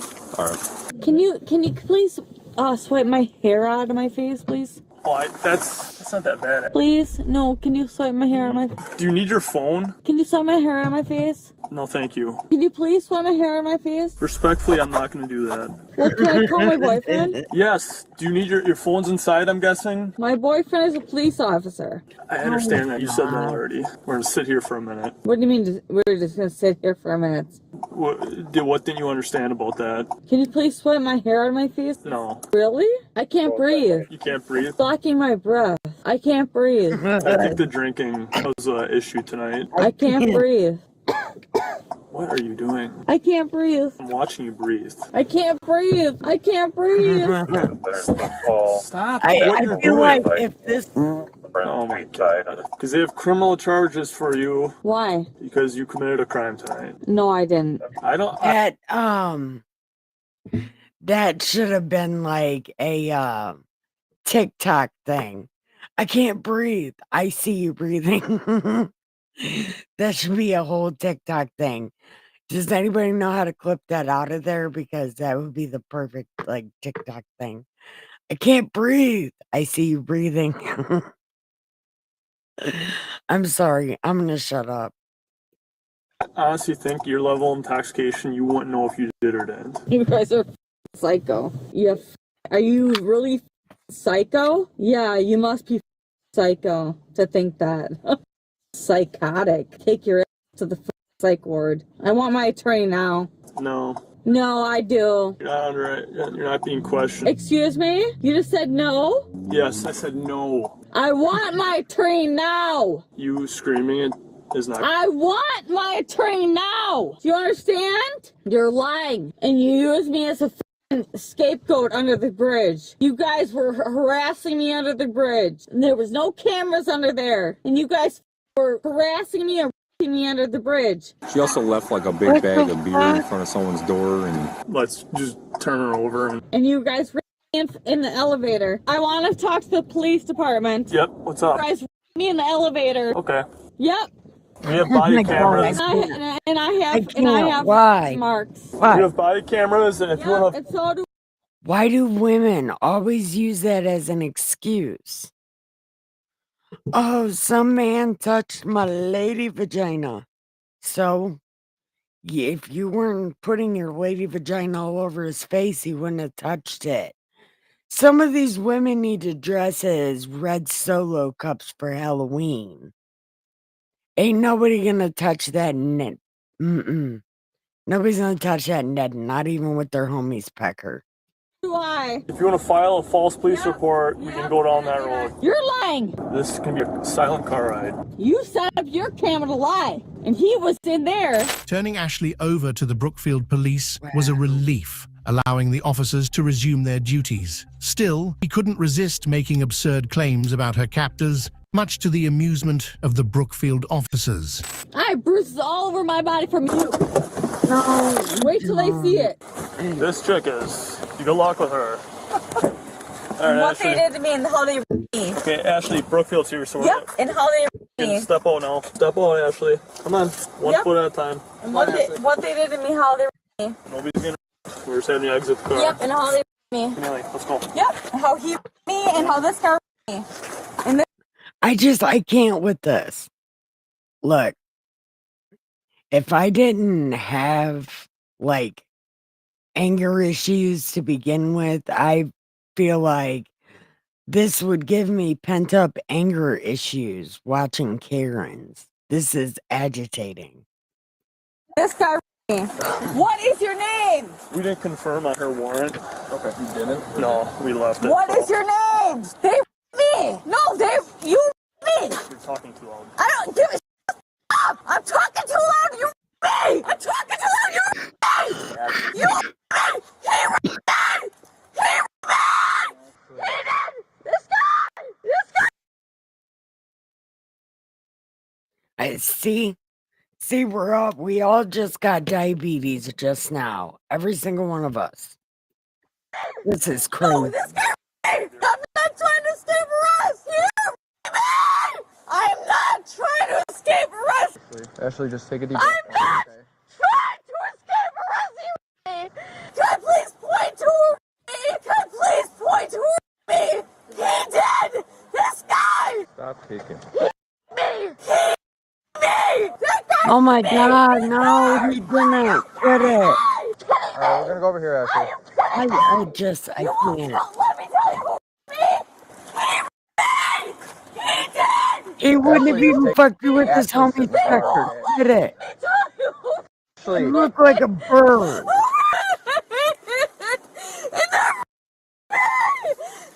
Didn't nobody touch you, not even with their homie pecker. You look like a bird. Chick looks like a bird. Yes. And her stomach is bigger than her boobs. This is why you don't want to be arrested. Because they get you looking like this. And you can tell how fat you are and how small your boobs are. Look, don't get caught like this. This right here is why I'll never be arrested drunk. Because I don't ever look. Can you just take a seat? The police officers are me, and they won't let me tell you who me, and they won't let me tell you who me. Ashley, can you please just sit down for us? They won't let me tell you who me. Are you kidding me? They won't let me tell you. Her antics didn't stop in Waukesha, continuing at the Brookfield precinct. She bounced between acting unhinged and playing the victim, but the officers ignored her drama, treating it as unintentional entertainment. All right, Ashley. I want to talk to you about you and your landlord. I'm going to ask you some questions about the incident tonight, okay? Before I do, I have to read you your rights, right? Do you understand these rights? Do you understand your rights, Ashley? All right, Ashley, let's go. Stand up. Stand up. Otherwise, we're going to bring a wheelchair out and we're going to roll you in. Grab your legs.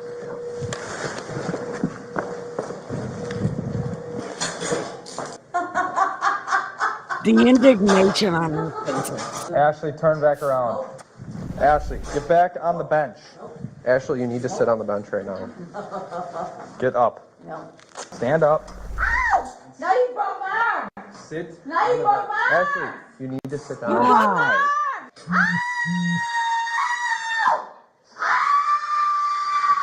You got your keys.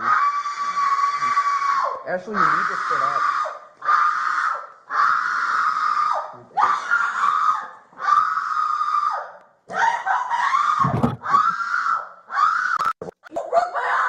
not break your arm. If you Oh God. Swatting. You guys are so stupid. Swatting. Are you serious? You're really doing this right now? Ashley, we could have had a conversation like adults, okay? No. Okay. Ashley's difficult behavior didn't really unnerve the officers, as they calmly advised her to behave and attend to her needs. Frustrated by their calm response, she attempted accusations, but her efforts failed, leaving her disappointed. Ow! Ow! Ow! Sit up and face forward. No, you don't do that to people. Ow! You're a liar! Okay. Stand for me right here and then look at that bullseye, alright? Both of you. Wait for your lawsuit.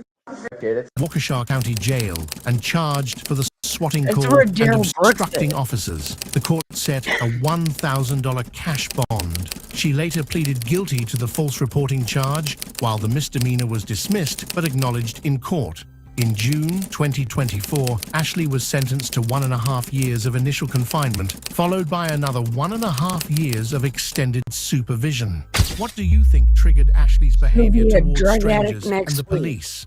Drop your theories in the comments below. Who That's do how you you think make was the drunk- tops among our featured good cops? Which Karen stood out the most? Share your thoughts in the comments and stay right here for a... She does sound like a Black Op zombie, doesn't she? Okay. Episode 5 of the most twisted. Yes. Okay.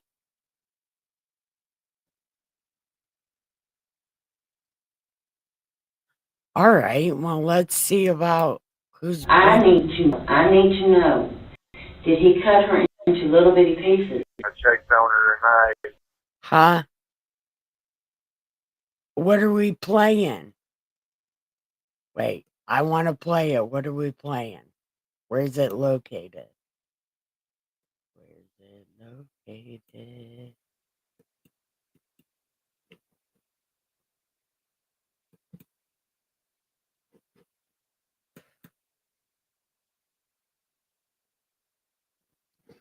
All right. Where's it located? Okay. Okay. I don't see a link. Miss Muddy, is it on Discord?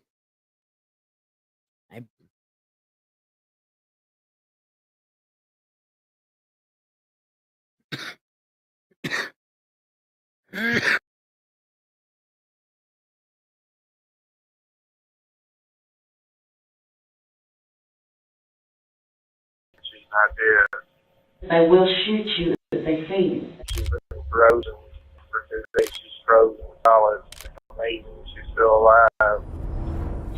It's the middle of the night in Springfield, Tennessee, when a dispatcher takes one of the most chilling 911 calls ever recorded. A man is calling to report that he killed his wife, but the call takes a sudden and shocking twist when he reveals the true reason for his call. In a case doomed to end in sudden tragedy, police and first responders must rush into this dreadful situation to discover the truth and find the suspect before he strikes again. You know, just lock it down now. Joe may be coming to get you. The stillness of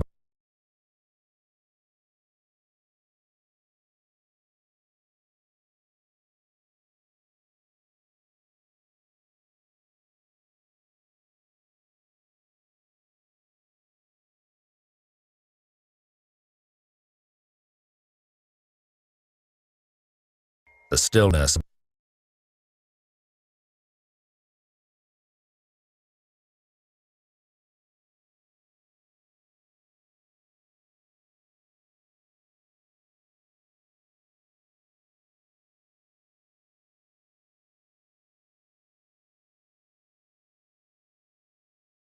the stillness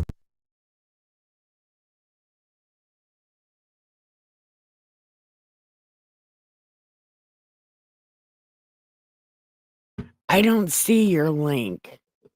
Sorry, I thought I was on this whole time.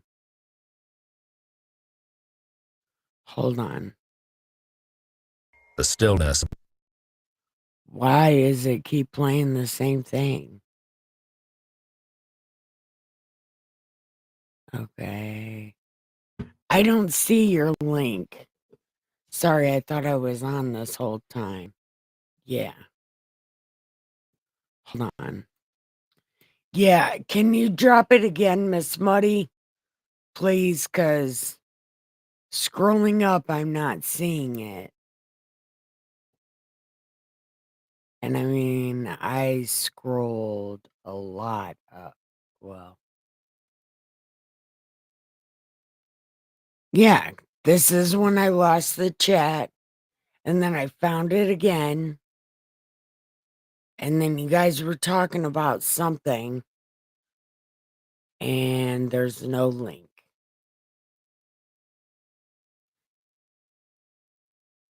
Yeah, this when you call it this about to be some ridiculous shit. And then Firefly went to bed, and now I don't see a chat or a link.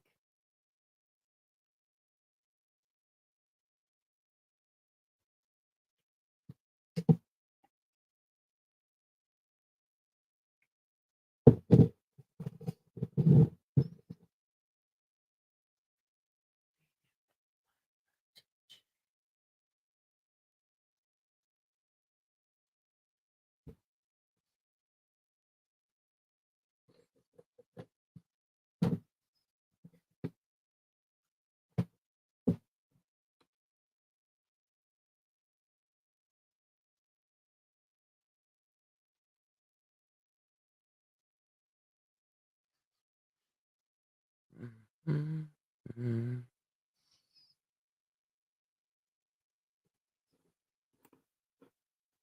Okay.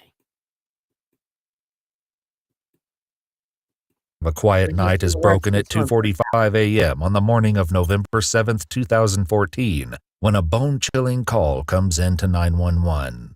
911 emergency. Yeah, Springfield City. It's right behind Oakland Farms. Okay, what's going on? All right, this is what's happened. I've been married 12 years. All right.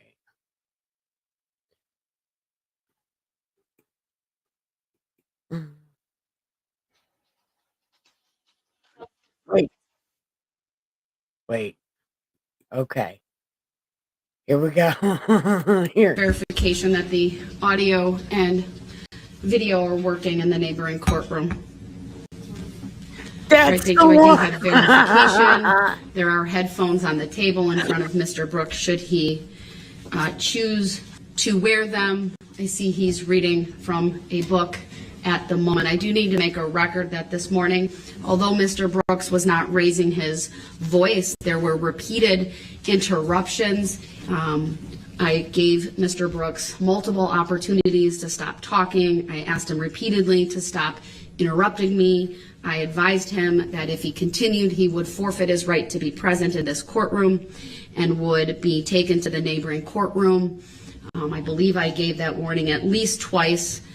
It's my hope that we can continue with Mr. Brooks in this courtroom. At some point today, I'll certainly invite him back over when I get through these advisements. I'm not asking for a response yet, Mr. Brooks.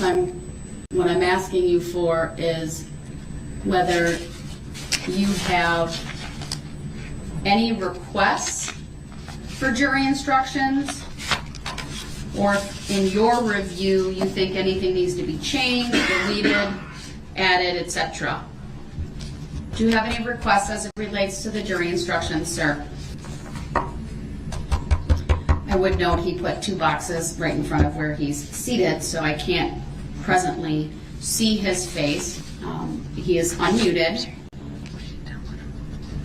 I've confirmed previously regarding the audio working, and I will just ask him a second time, sir, do you have any requests as relates to the draft packet of jury instructions, whether that be any additions, corrections, edits, or deletions? And Your Honor, would it be possible for the bailiffs to just move the boxes off the table so Yes, we I can think see? that's fair. I'm going to advise the bailiff to remove the box so I can. This is the best. This was the best trial. I'm not even gonna lie. I laughed so hard during this trial. Oh, it was the best. See Mr. Brooks. I don't know what he's doing behind there. Hey, why do you tell them to move my box? Because I couldn't see you, sir. Or what? I've asked you twice now, and I'll ask you a third time. Do you have any requests as it relates to the jury instructions? Any additions, deletions, edits, or otherwise? Hey, man, you don't got to talk to me like that. Do you have any requests First of all, related what? to the jury instructions, sir? Yeah, I got requests. It ain't like they gonna be honored though. As it relates to the jury instructions, sir, what are your? I heard what the hell you said, man. Well, Oh, Mr. Brooks, that was I very remember disrespectful. Yeah, and I've been getting disrespected since the beginning of this whole process. So welcome to the club. Mr. Brooks, do you have any requests as it relates to the jury instructions? Sir, I understand you may be upset, and I really do, but I've made my determinations. You don't understand nothing. You don't understand anything, Your Honor. You don't. I'm going to mute him again because he's not answering the questions that I'm very clearly asking him, and I've given him 5 opportunities.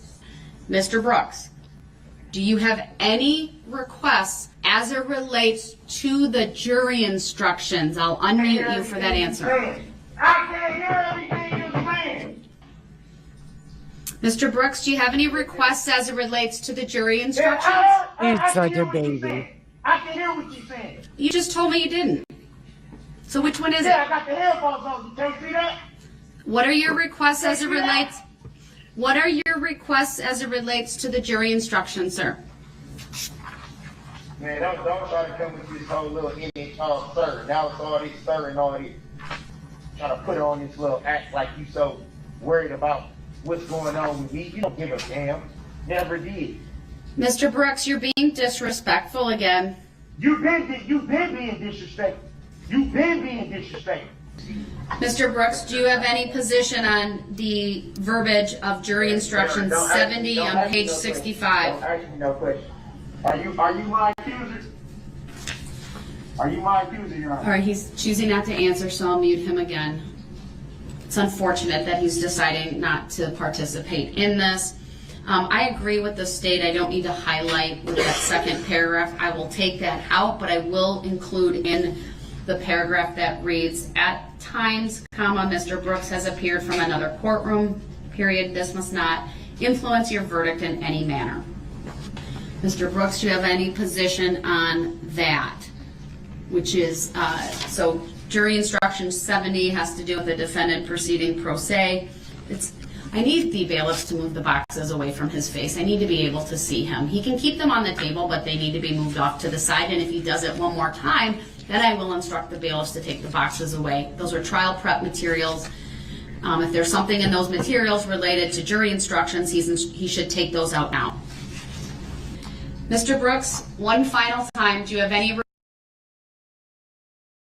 I don't know why they act like this. Like, there's no real reason to.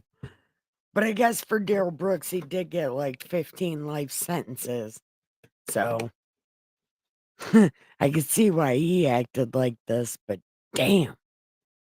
Request as it relates to the jury instructions. Otherwise, I'm going to approve them. I'm going to take a break, and then we'll come back in the afternoon to go over verdict forms. I didn't answer yes or no, so how do you consent to anything without me answering the question?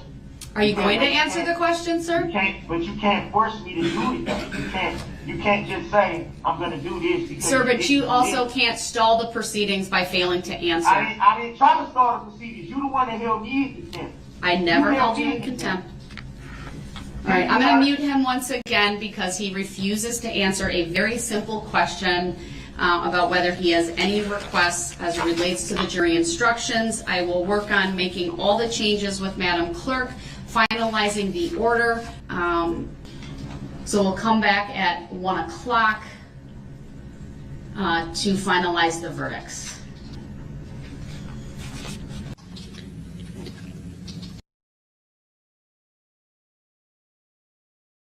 That was the best. I'm sorry, but that was the best.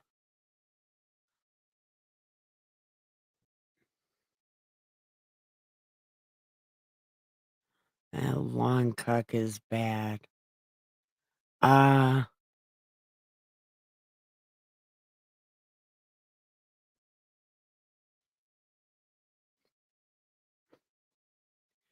The contempt of court, it's a really big deal, especially if you're about to be convicted for life. It is a very big deal.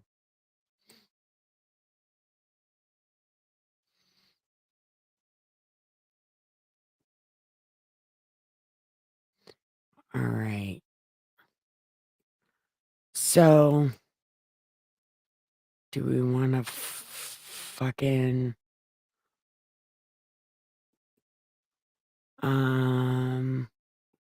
okay. Let's see.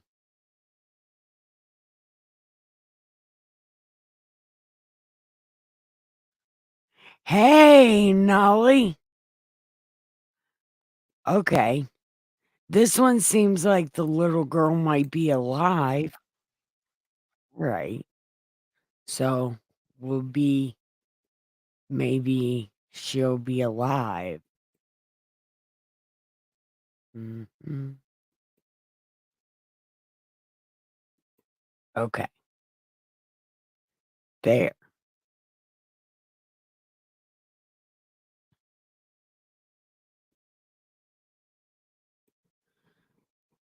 Okay. So this one is called A Missing Girl Found in the Most Unexpected Way. So that makes me think she's alive. So maybe this is a good one. Brady Ostrike decided that he would look for a different kind of relationship. And online, he found just that. Unfortunately for those who took their virtual interactions with him offline, Brady would no longer refrain from acting on his long-standing and deeply deranged desires. It was only after a police chase and car crash, when a black suitcase in his trunk unzipped, that Brady's many heinous crimes would come tumbling out.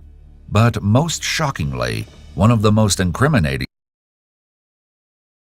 Of course she wouldn't be found alive, because why the fuck would she? None of these things ever end good. piece of evidence came from a security camera that Brady put up himself. Meet Brady.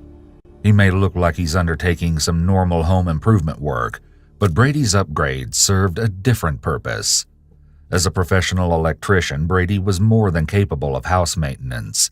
It wasn't, however, a repair that the 31-year-old was working on when his face was captured by one of the many cameras he had personally installed in his Wyoming, Michigan home.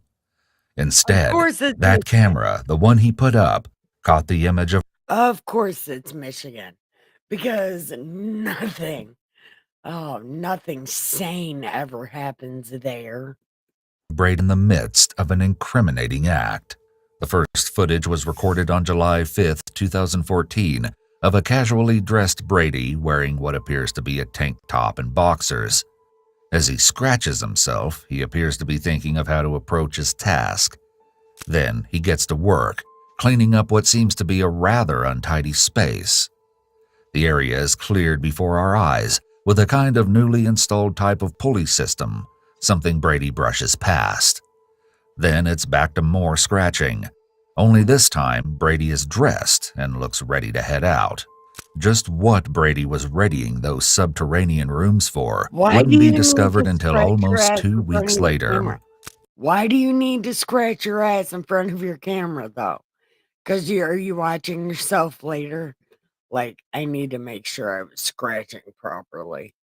Is at that time when he would be described as pure evil from start to finish by the Wyoming police chief, that the very cameras that had captured Brady's prep work would reveal the abhorrent purpose of his overhauling effort. Getting to know Brady isn't easy. Brady's was a sheltered childhood, with his mother. I would go to that guy's gun show, for sure. I'd be victim number whatever just because of those muscles. Schooling in between brief stints at small private schools. Established early in his life, therefore, was a social network that centered on the church. In fact, it would be through the church that Brady would meet women. Gaining an understanding of Brady's personality is even more difficult, as the dichotomy is clear. Despite plenty of documentation to the contrary, there are individuals who held positive opinions of him, and who continue to wrestle with the thought of Brady perpetrating his many appalling crimes. To his family members and close friends, Brady was extremely generous. The consensus is that he always longed for marriage and children. I would have dated that guy. Look, that is just my type. No lie. My husband almost kind of looks like that a little bit. Definitely when he was younger, he did. I would definitely date that guy. To his co-workers and those who had the misfortune of crossing his cyber path, Brady was strange and sinister. Described as not a very clean guy and somewhat unkempt with an ever-present and pungent body odor.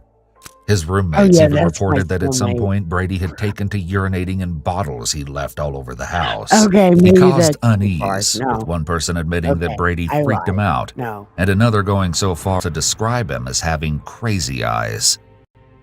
If you were to ask his apprentice on the job, however, this standoffishness wasn't altogether a bad thing.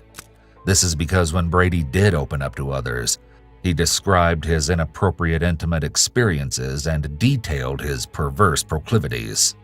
Yet had there been any uncertainty, Sometimes I have a problem doing that. I have a problem with my filter. Never know what the fuck I'm going to say. as to Brady's inner nature, his brutality during 5 days in July of 2014 would put that doubt to rest. It was, in fact, within a single intimate relationship that Brady's intenseness was encapsulated. This romantic partnership would also set the stage for what would happen when Brady's severe nature was no longer restricted. It was in 2001 when 19-year-old Brady was attending the Montana Wilderness School of the Bible in Augusta, Montana, that he first met Tina. He was almost immediately all in, thus establishing a pattern in his personal relationships that would continue. Although Tina lived in Canada, Brady proposed marriage to Tina. And during their 7-year engagement, he and Tina seemed to beat the odds, namely the distance between them. Of course, ensuring that they remained connected required money, a lot of money, and it was Brady's money to be exact. It's unknown precisely how much Brady claimed to have paid for Tina's many trips to Michigan and the vacation spots they visited over the years, but the $30,000 diamond and sapphire engagement ring Brady presented to her might offer some indication of his investment, financial at least, in Tina and the light share. Vibrates like the lead singer of Pearl Jam. I seem to recognize your face. Like that. Oh, Pearl Jam sucks. Sorry, I'm gonna shut up now. Not that I didn't cherish this item of jewelry. In fact, she liked it so much she allegedly refused to return it when she called off the engagement. This she'd done just a few weeks before the wedding, and after the invitations had already gone out. Following this, Brady claimed to anyone willing to listen that Tina had allegedly emptied his bank accounts and cleared out the 401k he'd given her access to. Ouch. And Tina had done all this while he was at work. Although Tina would later claim that the breakup was mutual, saying that they, quote, wanted to end it before we were 5 years down the road and getting a divorce, those close to Brady suggested otherwise. Tina dumped Brady, blindsiding him, they assert. What is almost certain is that everyone would, after the heinous events, agree with Tina's claim that apparently this last year, after the breakup, Brady had made some bad choices, which is certainly one way to put it. Brady had long been someone who seemed at risk of personal collapse. After chopping down a tree that had formerly blocked Brady's view of his neighbor's bedroom from his own, for instance, he'd become enraged when he believed the neighbor family was being too loud. Brady proceeded to shoot 2 rounds into the ground. Even on a more basic and less overtly confrontational level, he struggled with his social skills. His penchant for squeezing too hard when shaking hands had caused his roommate's father to warn that Brady was going to hurt someone the way he greeted people. In another incident, while hosting Bible study at his house, as Brady and his 2 roommates would host Bible study meetings, Brady had been showing off a firearm he owned when he accidentally fired it. Okay, at my Bible studies, there are no guns allowed. A, because I'm unstable, and B, there doesn't need to be guns and, Bible study. We're talking about God and true crime. We don't need guns. The bullet went through the kitchen wall and entered the hood of his roommate's car, which was parked outside. Brady had run outside and pushed the damaged car into the garage before turning off the house lights and hoping police didn't show up. And they didn't. It was instead a neighbor who'd heard the shot and approached Brady, and for at least the second time in his life, Brady was warned that he was going to hurt someone if he wasn't more careful, and it would soon come true. After word of Brady accidentally firing the gun inside the house in front of the children made the rounds, parents stopped sending their kids to Bible study with Brady. However, his roommates were even more freaked out because when they asked Brady what he would have done if he'd accidentally shot him or Nick, and law enforcement had shown up, Brady explained that he would have shot the other one and told law enforcement that he'd been forced to use his weapon on them when they had both gone crazy. Holy shit. These roommates soon became former that's why you keep roommates, your mouth understandably. shut, you fat idiot. His behavior following the end of the engagement established some disturbing notions that seemed to have emerged in Brady's mind. Brady spent much of his time online, with his roommates saying his free time. Now, I'm not saying I don't like guns. I grew up during the gang wars and Coolio and Gangster Paradise. I know the exact reason you need a gun because I know every single word to that fucking song. And that song is why you need a gun. And everybody should listen to that song and then buy themselves a gun. But don't bring it to Bible study. Time was spent in front of the downstairs computer, and even his reality was augmented with role-playing games like Dungeons & Dragons. Brady would also take part in LARPing, which is role-playing while physically portraying characters. Along with groups of children and adults, he was said to engage in mock battles and sword fights. He also had an affinity for truly terrible poetry and was obsessed with medieval weaponry, which was displayed prominently throughout his home. Brady was clearly a man for whom the make-believe meant much, and very little stretching of the imagination was required of him to render this virtual No, have your guns. Listen, just don't bring them to church. Don't do like this guy. Don't bring it to church. into reality. He slipped effortlessly into a fantasy life, but Brady's fall would be steep, and the fantasy world in which he landed was not one he could easily wrench himself from, had he even bothered to try. It was while at a bar one evening in the early summer of 2014 that Brady actually shared some of his dark inner thoughts. While inebriated, Brady spoke to the bar manager, who found the whole situation to be suspicious. That's because Brady wasn't just talking. In fact, he told the manager that he was acting out his warped thinking. According to Trey, the bar manager, Brady had walked into the premises close to 6 p.m. Then, over a beer, he'd started to talk about women. After explaining to Trey how Tina had left him and allegedly taken his money, Brady went on to say that all women are crazy. Brady couldn't understand why, according to Trey, they didn't want to be treated well.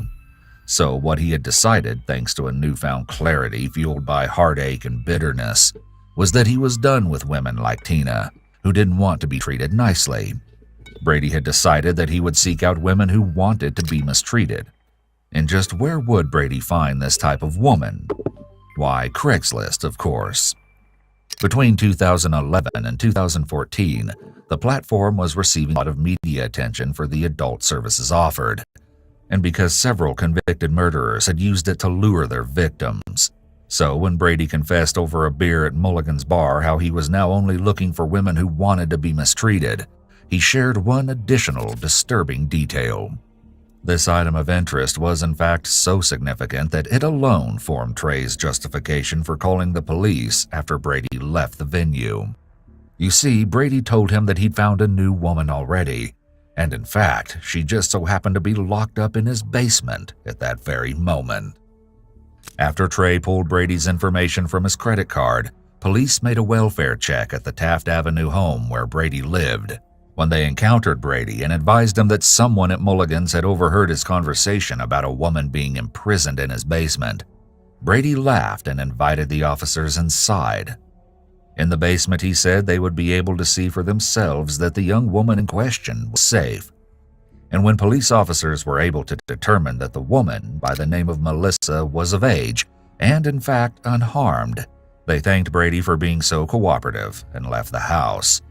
But this wasn't the full story, and this wasn't the last time the police would see Melissa. Michael, that girl is not like any other girl, and that girl probably isn't a psychopath. She's probably just fake and just doing whatever she thinks of. I'm willing to bet it's not a mental disorder. It's just shit she's doing because she just thought of it. Melissa also wouldn't be the last woman Brady met on Craigslist. She would, however, be the last one to survive. Their relationship started off somewhat rocky, with Melissa in a suitcase in the backseat of his car. Melissa had recently moved back home to Michigan after living in New York for some time. Looking to meet people and perhaps find a friends with benefits type relationship, Melissa had placed an ad in Craigslist. Within the hour, Brady responded. It didn't take long for them to move their conversation off Craigslist. Melissa would tell Brady that she was living with friends in the nearby city of Coldwater. He offered for Melissa to move in with him. He also suggested that he would be able to come and pick her up personally from Coldwater.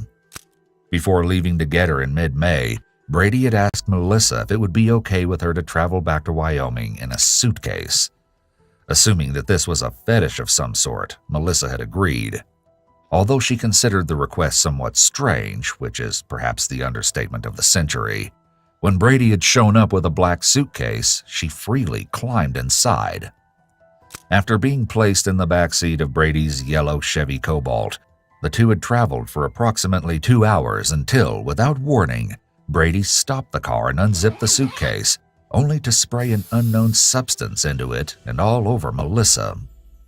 When she came to, Melissa was still inside the suitcase, which was now located in Brady's garage. What happened next to a still groggy Melissa remains some. I feed 5 stray raccoons. Their name is Matt, George, Cletus, Sheldon, Ryder, and hold on. No, there's only Ryder, Cletus, Sheldon, Matt, and George. Yeah, 5. And then I got 3 possums. Oscar Opostumus, Esau, and I think the third one died. He didn't even get a name because he died the day after I found him. And then I got 1 groundhog, and her name is Julie. Somewhat blurry, thanks to the unknown substance sprayed on her, which Melissa would later believe to be computer cleaner. After presenting her with a slave contract, the terms and conditions, Melissa agreed, and Brady proceeded to walk her around the house. When they entered the basement, where there were 2 small rooms on the left side of the stairs, joined Okay, maybe that's a psychopath. the bathroom with the furnace room on the right, things took a turn for the worse. Brady suddenly holding a gun to Melissa's head while locking a heavy metal chain around her neck. During the next 8 or so weeks, the multiple brutal assaults on Melissa would be interrupted only by Brady's rotating work schedule, which allowed for the house cleaning contingency and the master-slave contract to be fulfilled. Scattered throughout her time in the torture chamber were outside visits. Melissa had even gone to the Golden Corral and met Brady's parents, and Brady had announced to co-workers that he was going to marry Melissa after knowing her for mere weeks. Their relationship is murky at best, with moments where Melissa consented to certain aspects, such as the night the bartender called the police after talking to Brady. At that time, when police found her in Brady's basement, they determined that she was unharmed and currently consenting, but that wouldn't remain the case for long. Although Melissa attributed much of Brady's behavior to their agreement, the violence was very much real. So too were the nights Melissa spent asleep in the dog cage, as was Brady's ultimate fantasy of using the taser on her. Although she never watched any of the footage, Melissa also believed the cameras to be constantly recording. In the early afternoon of June 19, 2014, however, reality would come knocking at Brady's Taft Avenue residence. He wouldn't be home to hear it, as Melissa had waited for him to leave for work before she called the ambulance. She would be taken to the Metro Hospital ER, and it was there the Wyoming police officer would discuss with her what had transpired with Brady. According to Melissa, on the morning before she called for an ambulance, Brady had discovered that she'd been in contact with her ex-boyfriend. Upon this discovery, Brady had twisted her nose and punched her in the face, splitting her lip. When the officer asked if such an incident had ever happened before, Melissa shared that the assault wasn't Brady's first. Several days earlier, Brady had read her text messages and come across one that mentioned leaving him. Brady's immediate threat to Melissa after a brutal beating was that he would chain her up in the basement. 4 days after she broke free from the basement for a safe house, Brady reported Melissa to the police for allegedly stealing his property while he was at work. Like Tina, and according to Brady, Melissa had robbed him, and she also apparently left him while he was at work. Melissa, on the other hand, reported the assault, but requested that no criminal charges were filed against Brady, for reasons that aren't entirely clear. If that horrified you, Brady was really only getting started. On July 12th, less than a month after Melissa escaped, Brady once again turned to Craigslist, where he found the following post.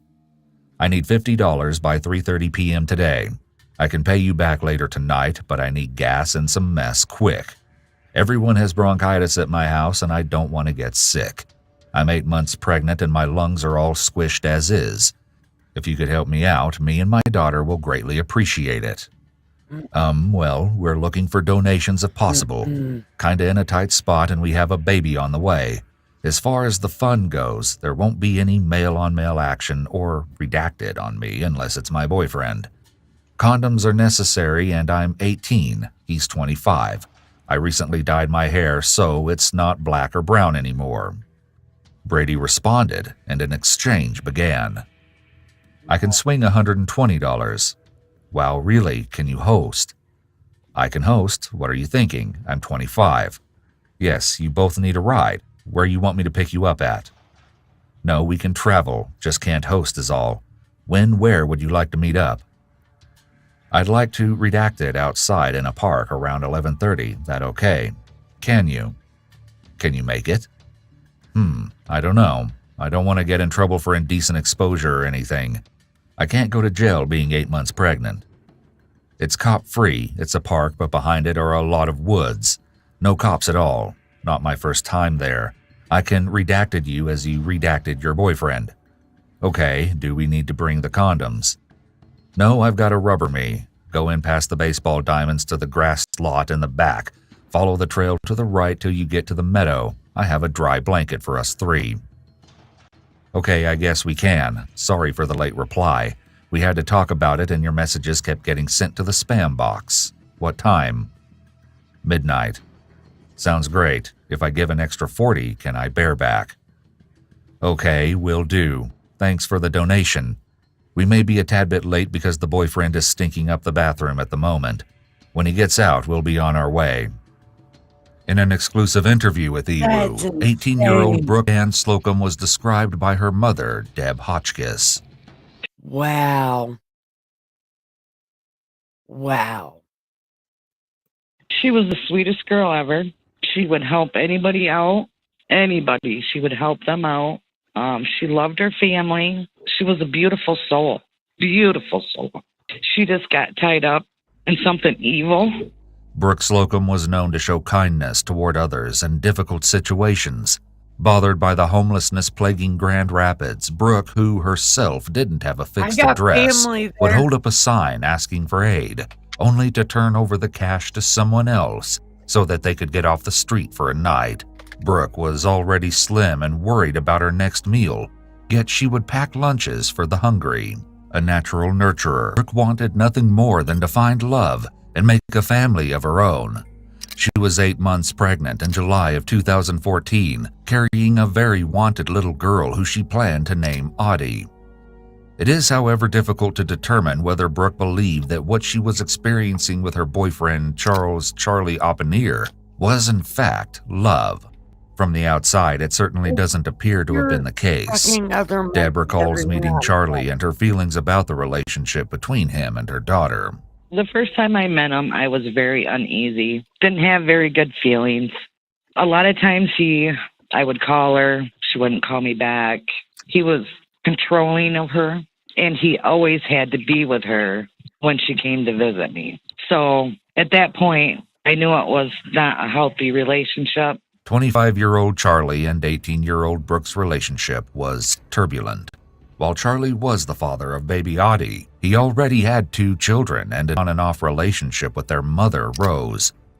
During the times when he wasn't living with Brooke, and even while Brooke was trying to win him back, Charlie had continued to be intimate with Rose.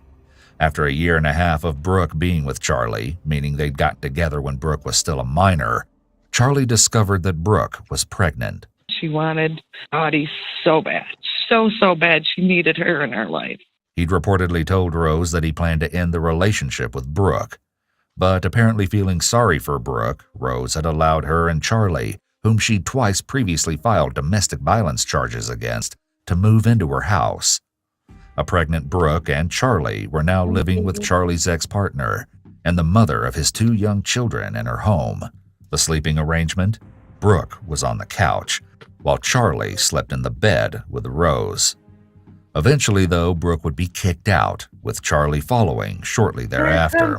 In July of 2014, Charlie's life was perhaps on the upswing. He was back working after being furloughed for a lengthy period, and by all accounts was doing well on the job.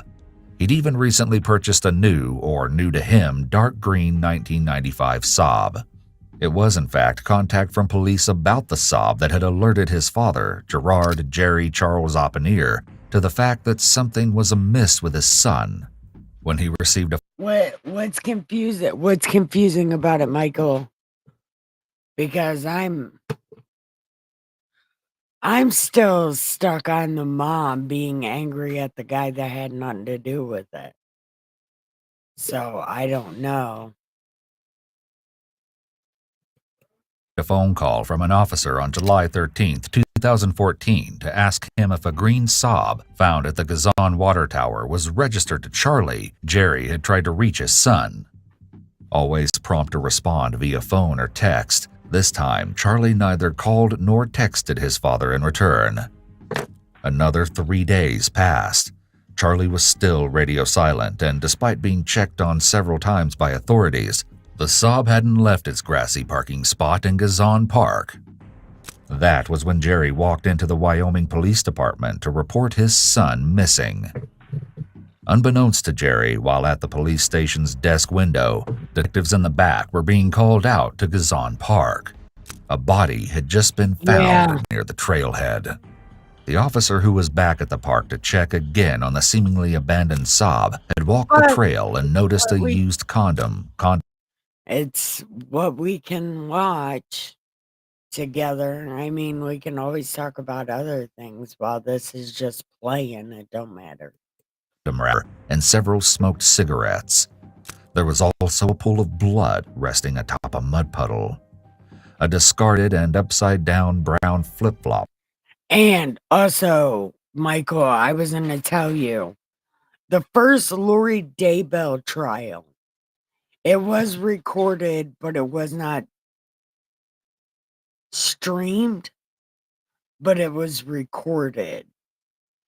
So there's no visual. If we were to listen to it again, it'd be like 16 weeks of just talking. Was located So I chose not to watch it. nearby. Concealed underneath some dead tree limbs was Charlie's body. There was an unnatural appearance to the positioning of the sticks, rendered only more macabre for officers on the scene by the human arms sticking out, as if attempting to escape from the makeshift funeral pyre. Flies were collecting near the puddle. The faint odor of decay hung in the still, humid air. Yet Jerry wouldn't be told that his son had been located. Charlie's identity first needed to be confirmed, and this was going to be more difficult without a head, as Charlie had been decapitated and his head was missing. Also missing, 8 months pregnant Brooke. The cops came to my house and told me she was missing. Okay. It took them 3 days to contact me after Charles was murdered. But they came to my house, and my other daughter was here, and she called me and she told me Brooke was missing.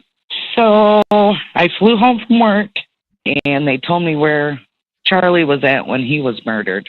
And me and my husband and a few friends flew to Grand Rapids and started searching the woods. The police told me that there was no need for us to go there. They already combed the area. But as a mom, you got to double check. And hopefully you could find something. But we did not end up finding her there. In the very early hours of July 13th, 2014, hours after Brady O'Strike had made an arrangement to meet someone on Craigslist at midnight, an on-duty officer pulled into a mobile gas station. While there, he'd observed a white SUV driving past, but then noticed that the vehicle circled around and stopped across from him. When the occupants reached the officer, they informed him of a suspicious situation that had occurred at the park. While parked sitting in the back seat, the teen's attention was drawn to a man in a white mask peering into the vehicle. They were so scared of this masked stranger, in fact, that the driver jumped into the front seat and sped away. The last thing he remembered seeing was the murky figure heading toward a dark car parked in the back of the lot. By the time Charlie's father reported his son missing, police had already started checking local hotels for him and Brooke. But that same day, I got family on the non-Gibson side of my family. They're in Grand Rapids. Grand Rapids and Mount St. Helen.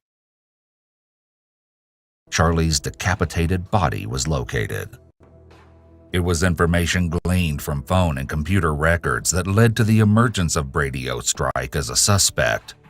Officers soon began conducting surveillance on Brady's house, and since they weren't entirely sure if he was involved in Charlie's death or Brooke's disappearance, they waited for him or his Chevy Cobalt to move. But they didn't have to wait long. In the evening of July 16th, just after police started watching the house, they witnessed Brady backing the car out of the driveway. Officers followed him, and a high-risk traffic stop was conducted, and Brady was pulled over. Though he initially responded to officers' verbal instructions, at one point Brady started to reach over to the passenger seat. Despite being ordered to halt this movement, he slammed his door shut and barreled away. A brief chase ensued, but when Brady approached 131 to turn north, he appeared to lose control of his vehicle and crashed head-on into the guardrail. An even more brief standoff took place. Then, a gunshot resounded. During the siege, several officers left the scene of the crash and proceeded to start what would become a multi-day search of Brady's home. The items located inside the house were not much different than those found in the badly damaged car, which was being combed through while Brady's body lay beside it, underneath a yellow covering, only his boots visible. Multiple tasers, knives, ammunition, plastic tarp, and a collapsible shovel were, perhaps unsurprisingly, found inside the Cobalt. Also located, which perhaps solved at least one mystery, was a white mask, the same one Brady wore when he first approached and frightened the teenagers, and then headed over to Charlie Oppenier's green Saab. When officer So he died? So all this so this guy could unsubscribe himself from God's YouTube. It's always stupid, man. It's like, if you're gonna do it all the way, coward. See, people are cowards. If you're gonna be a criminal, be a criminal. You know, go hard or go home. This is bullshit. You're not really just it's stupid. If you're gonna commit a crime, go all the way. Man, go all the way. officers opened the trunk right there on the moonlit road, they were greeted with the sight of a black suitcase. Inside that suitcase was the body of an unclothed Brooke, in the fetal position as if to protect her precious Audie. Though it was, of course, too late. Brooke's cause of death was ligature strangulation. A baby pink blanket was used to cover Brooke and her deceased daughter in the suitcase. But it was the footage found on the cameras located throughout Brady's basement that truly disturbed officers. Although the video recordings would answer the almost unspeakable question of just what had happened to Brooke during the intervening days from when Charlie's body was found to when hers was discovered in Brady's trunk, the answer would be more horrifying than anyone could have predicted. As a mother knows, Deb was aware that what would come in a trial would only devastate her further. And as a grandmother-to-be who had a nursery prepared and waiting for the imminent arrival of baby Audie, that's saying a lot. 10:30, 11. It was at nighttime that the cops came and told me that she had died. And I asked them if my granddaughter was alive, and they said no. Making abundant use of the torture setup he'd casually prepared, Brady assaulted and tortured Brooke multiple times over the 5 days he held her prisoner. That poor lady. Forced her to smoke marijuana and put a chain around her neck. Her arms were attached to the pulley system that Brady was seen installing in earlier footage. Despite there being no sound in the footage captured by Brady's own cameras, Brooke's expressions communicate her distress. The tears shed were silent yet resonant. Brady later strangled her to death. As Charlie's skull was found in March of 2019 on a remote farm about 30 minutes north of Gazan Park, confirming his cause of death to be from a gunshot to the head, there remained just one baffling element to the entire sickening affair. The search warrant on Brady's house was literally being executed as his body arrived at the morgue. Detectives found many, and we do mean many, items of evidence. Listed are handguns and rifles, knives and swords, a machete, throwing knives, one long-handled hatchet. There are whips and chains, ropes and handcuffs, a taser, metal collars and restraints, even a shock prod. Add to these the assorted adult toys and condoms and unmarked bottles of pills found scattered throughout the basement. The cat's just pissed us off. Oops. A human molar, Velcro skull mask, black Hannibal mask, and a dirty baby doll with a fixed noose. Women's lingerie, clothing, and jewelry. Also located was a map affixed to a basement wall. The U.S. map, if possible, dwarfed even the most obscure and bizarre items taken into evidence. On the map, all over it in fact, were different colored Hey, where that red pin is, all the way over there by the thumb, like down at the bottom towards the thumb, that's where the weed mall is. Monroe, Michigan, that's the weed mall. push pins clearly intended to denote something, with Brady no. Yes, Michael. no longer able to offer any insight as to the apparently single, clean, and organized item in the home. It would be Melissa, his survivor, who would provide detectives with the answer Brady had given her. The pins, according to Brady, represented locations where he'd stashed food and weapons in advance of the apocalypse. Why this kind of planning and kits were necessary is likely to never be known. When news broke about the true horror of what Brady did, his former fiancée Tina spoke publicly to say that she was shocked. "The guy I know and the guy who did this are two different people." She claims she wants to remember Brady as the man she knew and not the monster he apparently became, saying, quote, "He was my teddy bear. He had mood swings, but who doesn't?" We wanted Deb, Brooke's mom, to have the last word on this tragic case. I was glad that he took himself out because I don't know if I would have been able to sit in a courtroom. I seen enough pictures through the cops, through the information that they had, that it was just sickening. I got so much support from my community, from Saranac, from all over the state of Michigan, from all over the United States, and even across the world.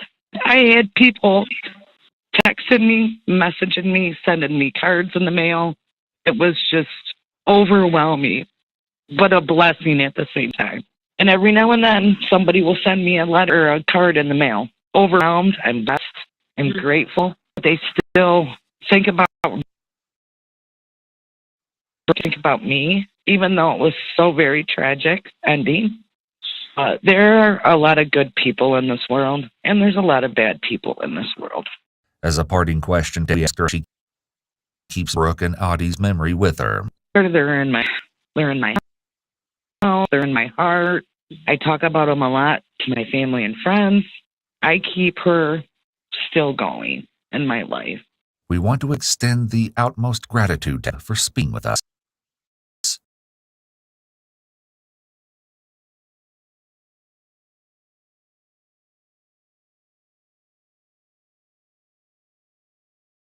All right. Do you guys want to keep going? Find out what this House of Horrors is? What do you guys want to do? Because I'll be up for a couple more minutes and I'll probably watch one of these by myself. Do you guys want to watch it with me?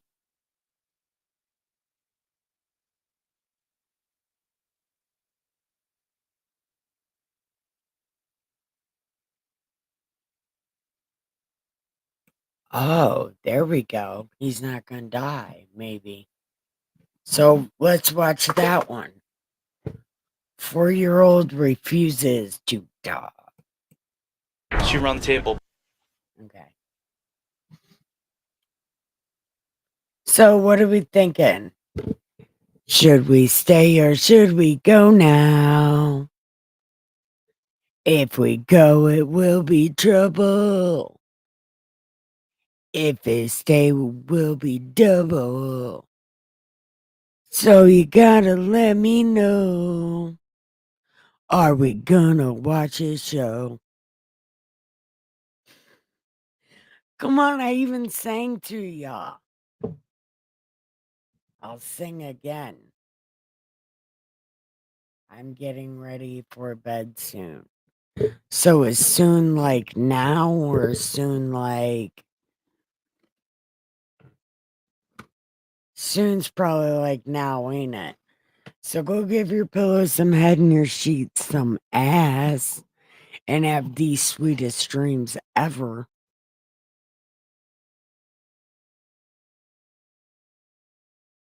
And thank you guys for inviting people to my Discord. Well, our Discord. It's not just mine, it's ours. It's our channel and our Discord. We are a family of... a family of sheep dressed like wolves. Yeah. We did. It is 2.5 hours. Yeah, maybe we should stop. That's a good idea. Because I'm going to have to watch this and make sure it went right. Yeah. That's a good idea. And I wasn't. Yeah. Okay, that's what I'll do. So I want to thank everybody for watching. I want to tell you, like and subscribe. And don't forget, I love you. Go give your pillows some head and your sheets some ass. And have the sweetest dreams ever. I love you so much. Bye.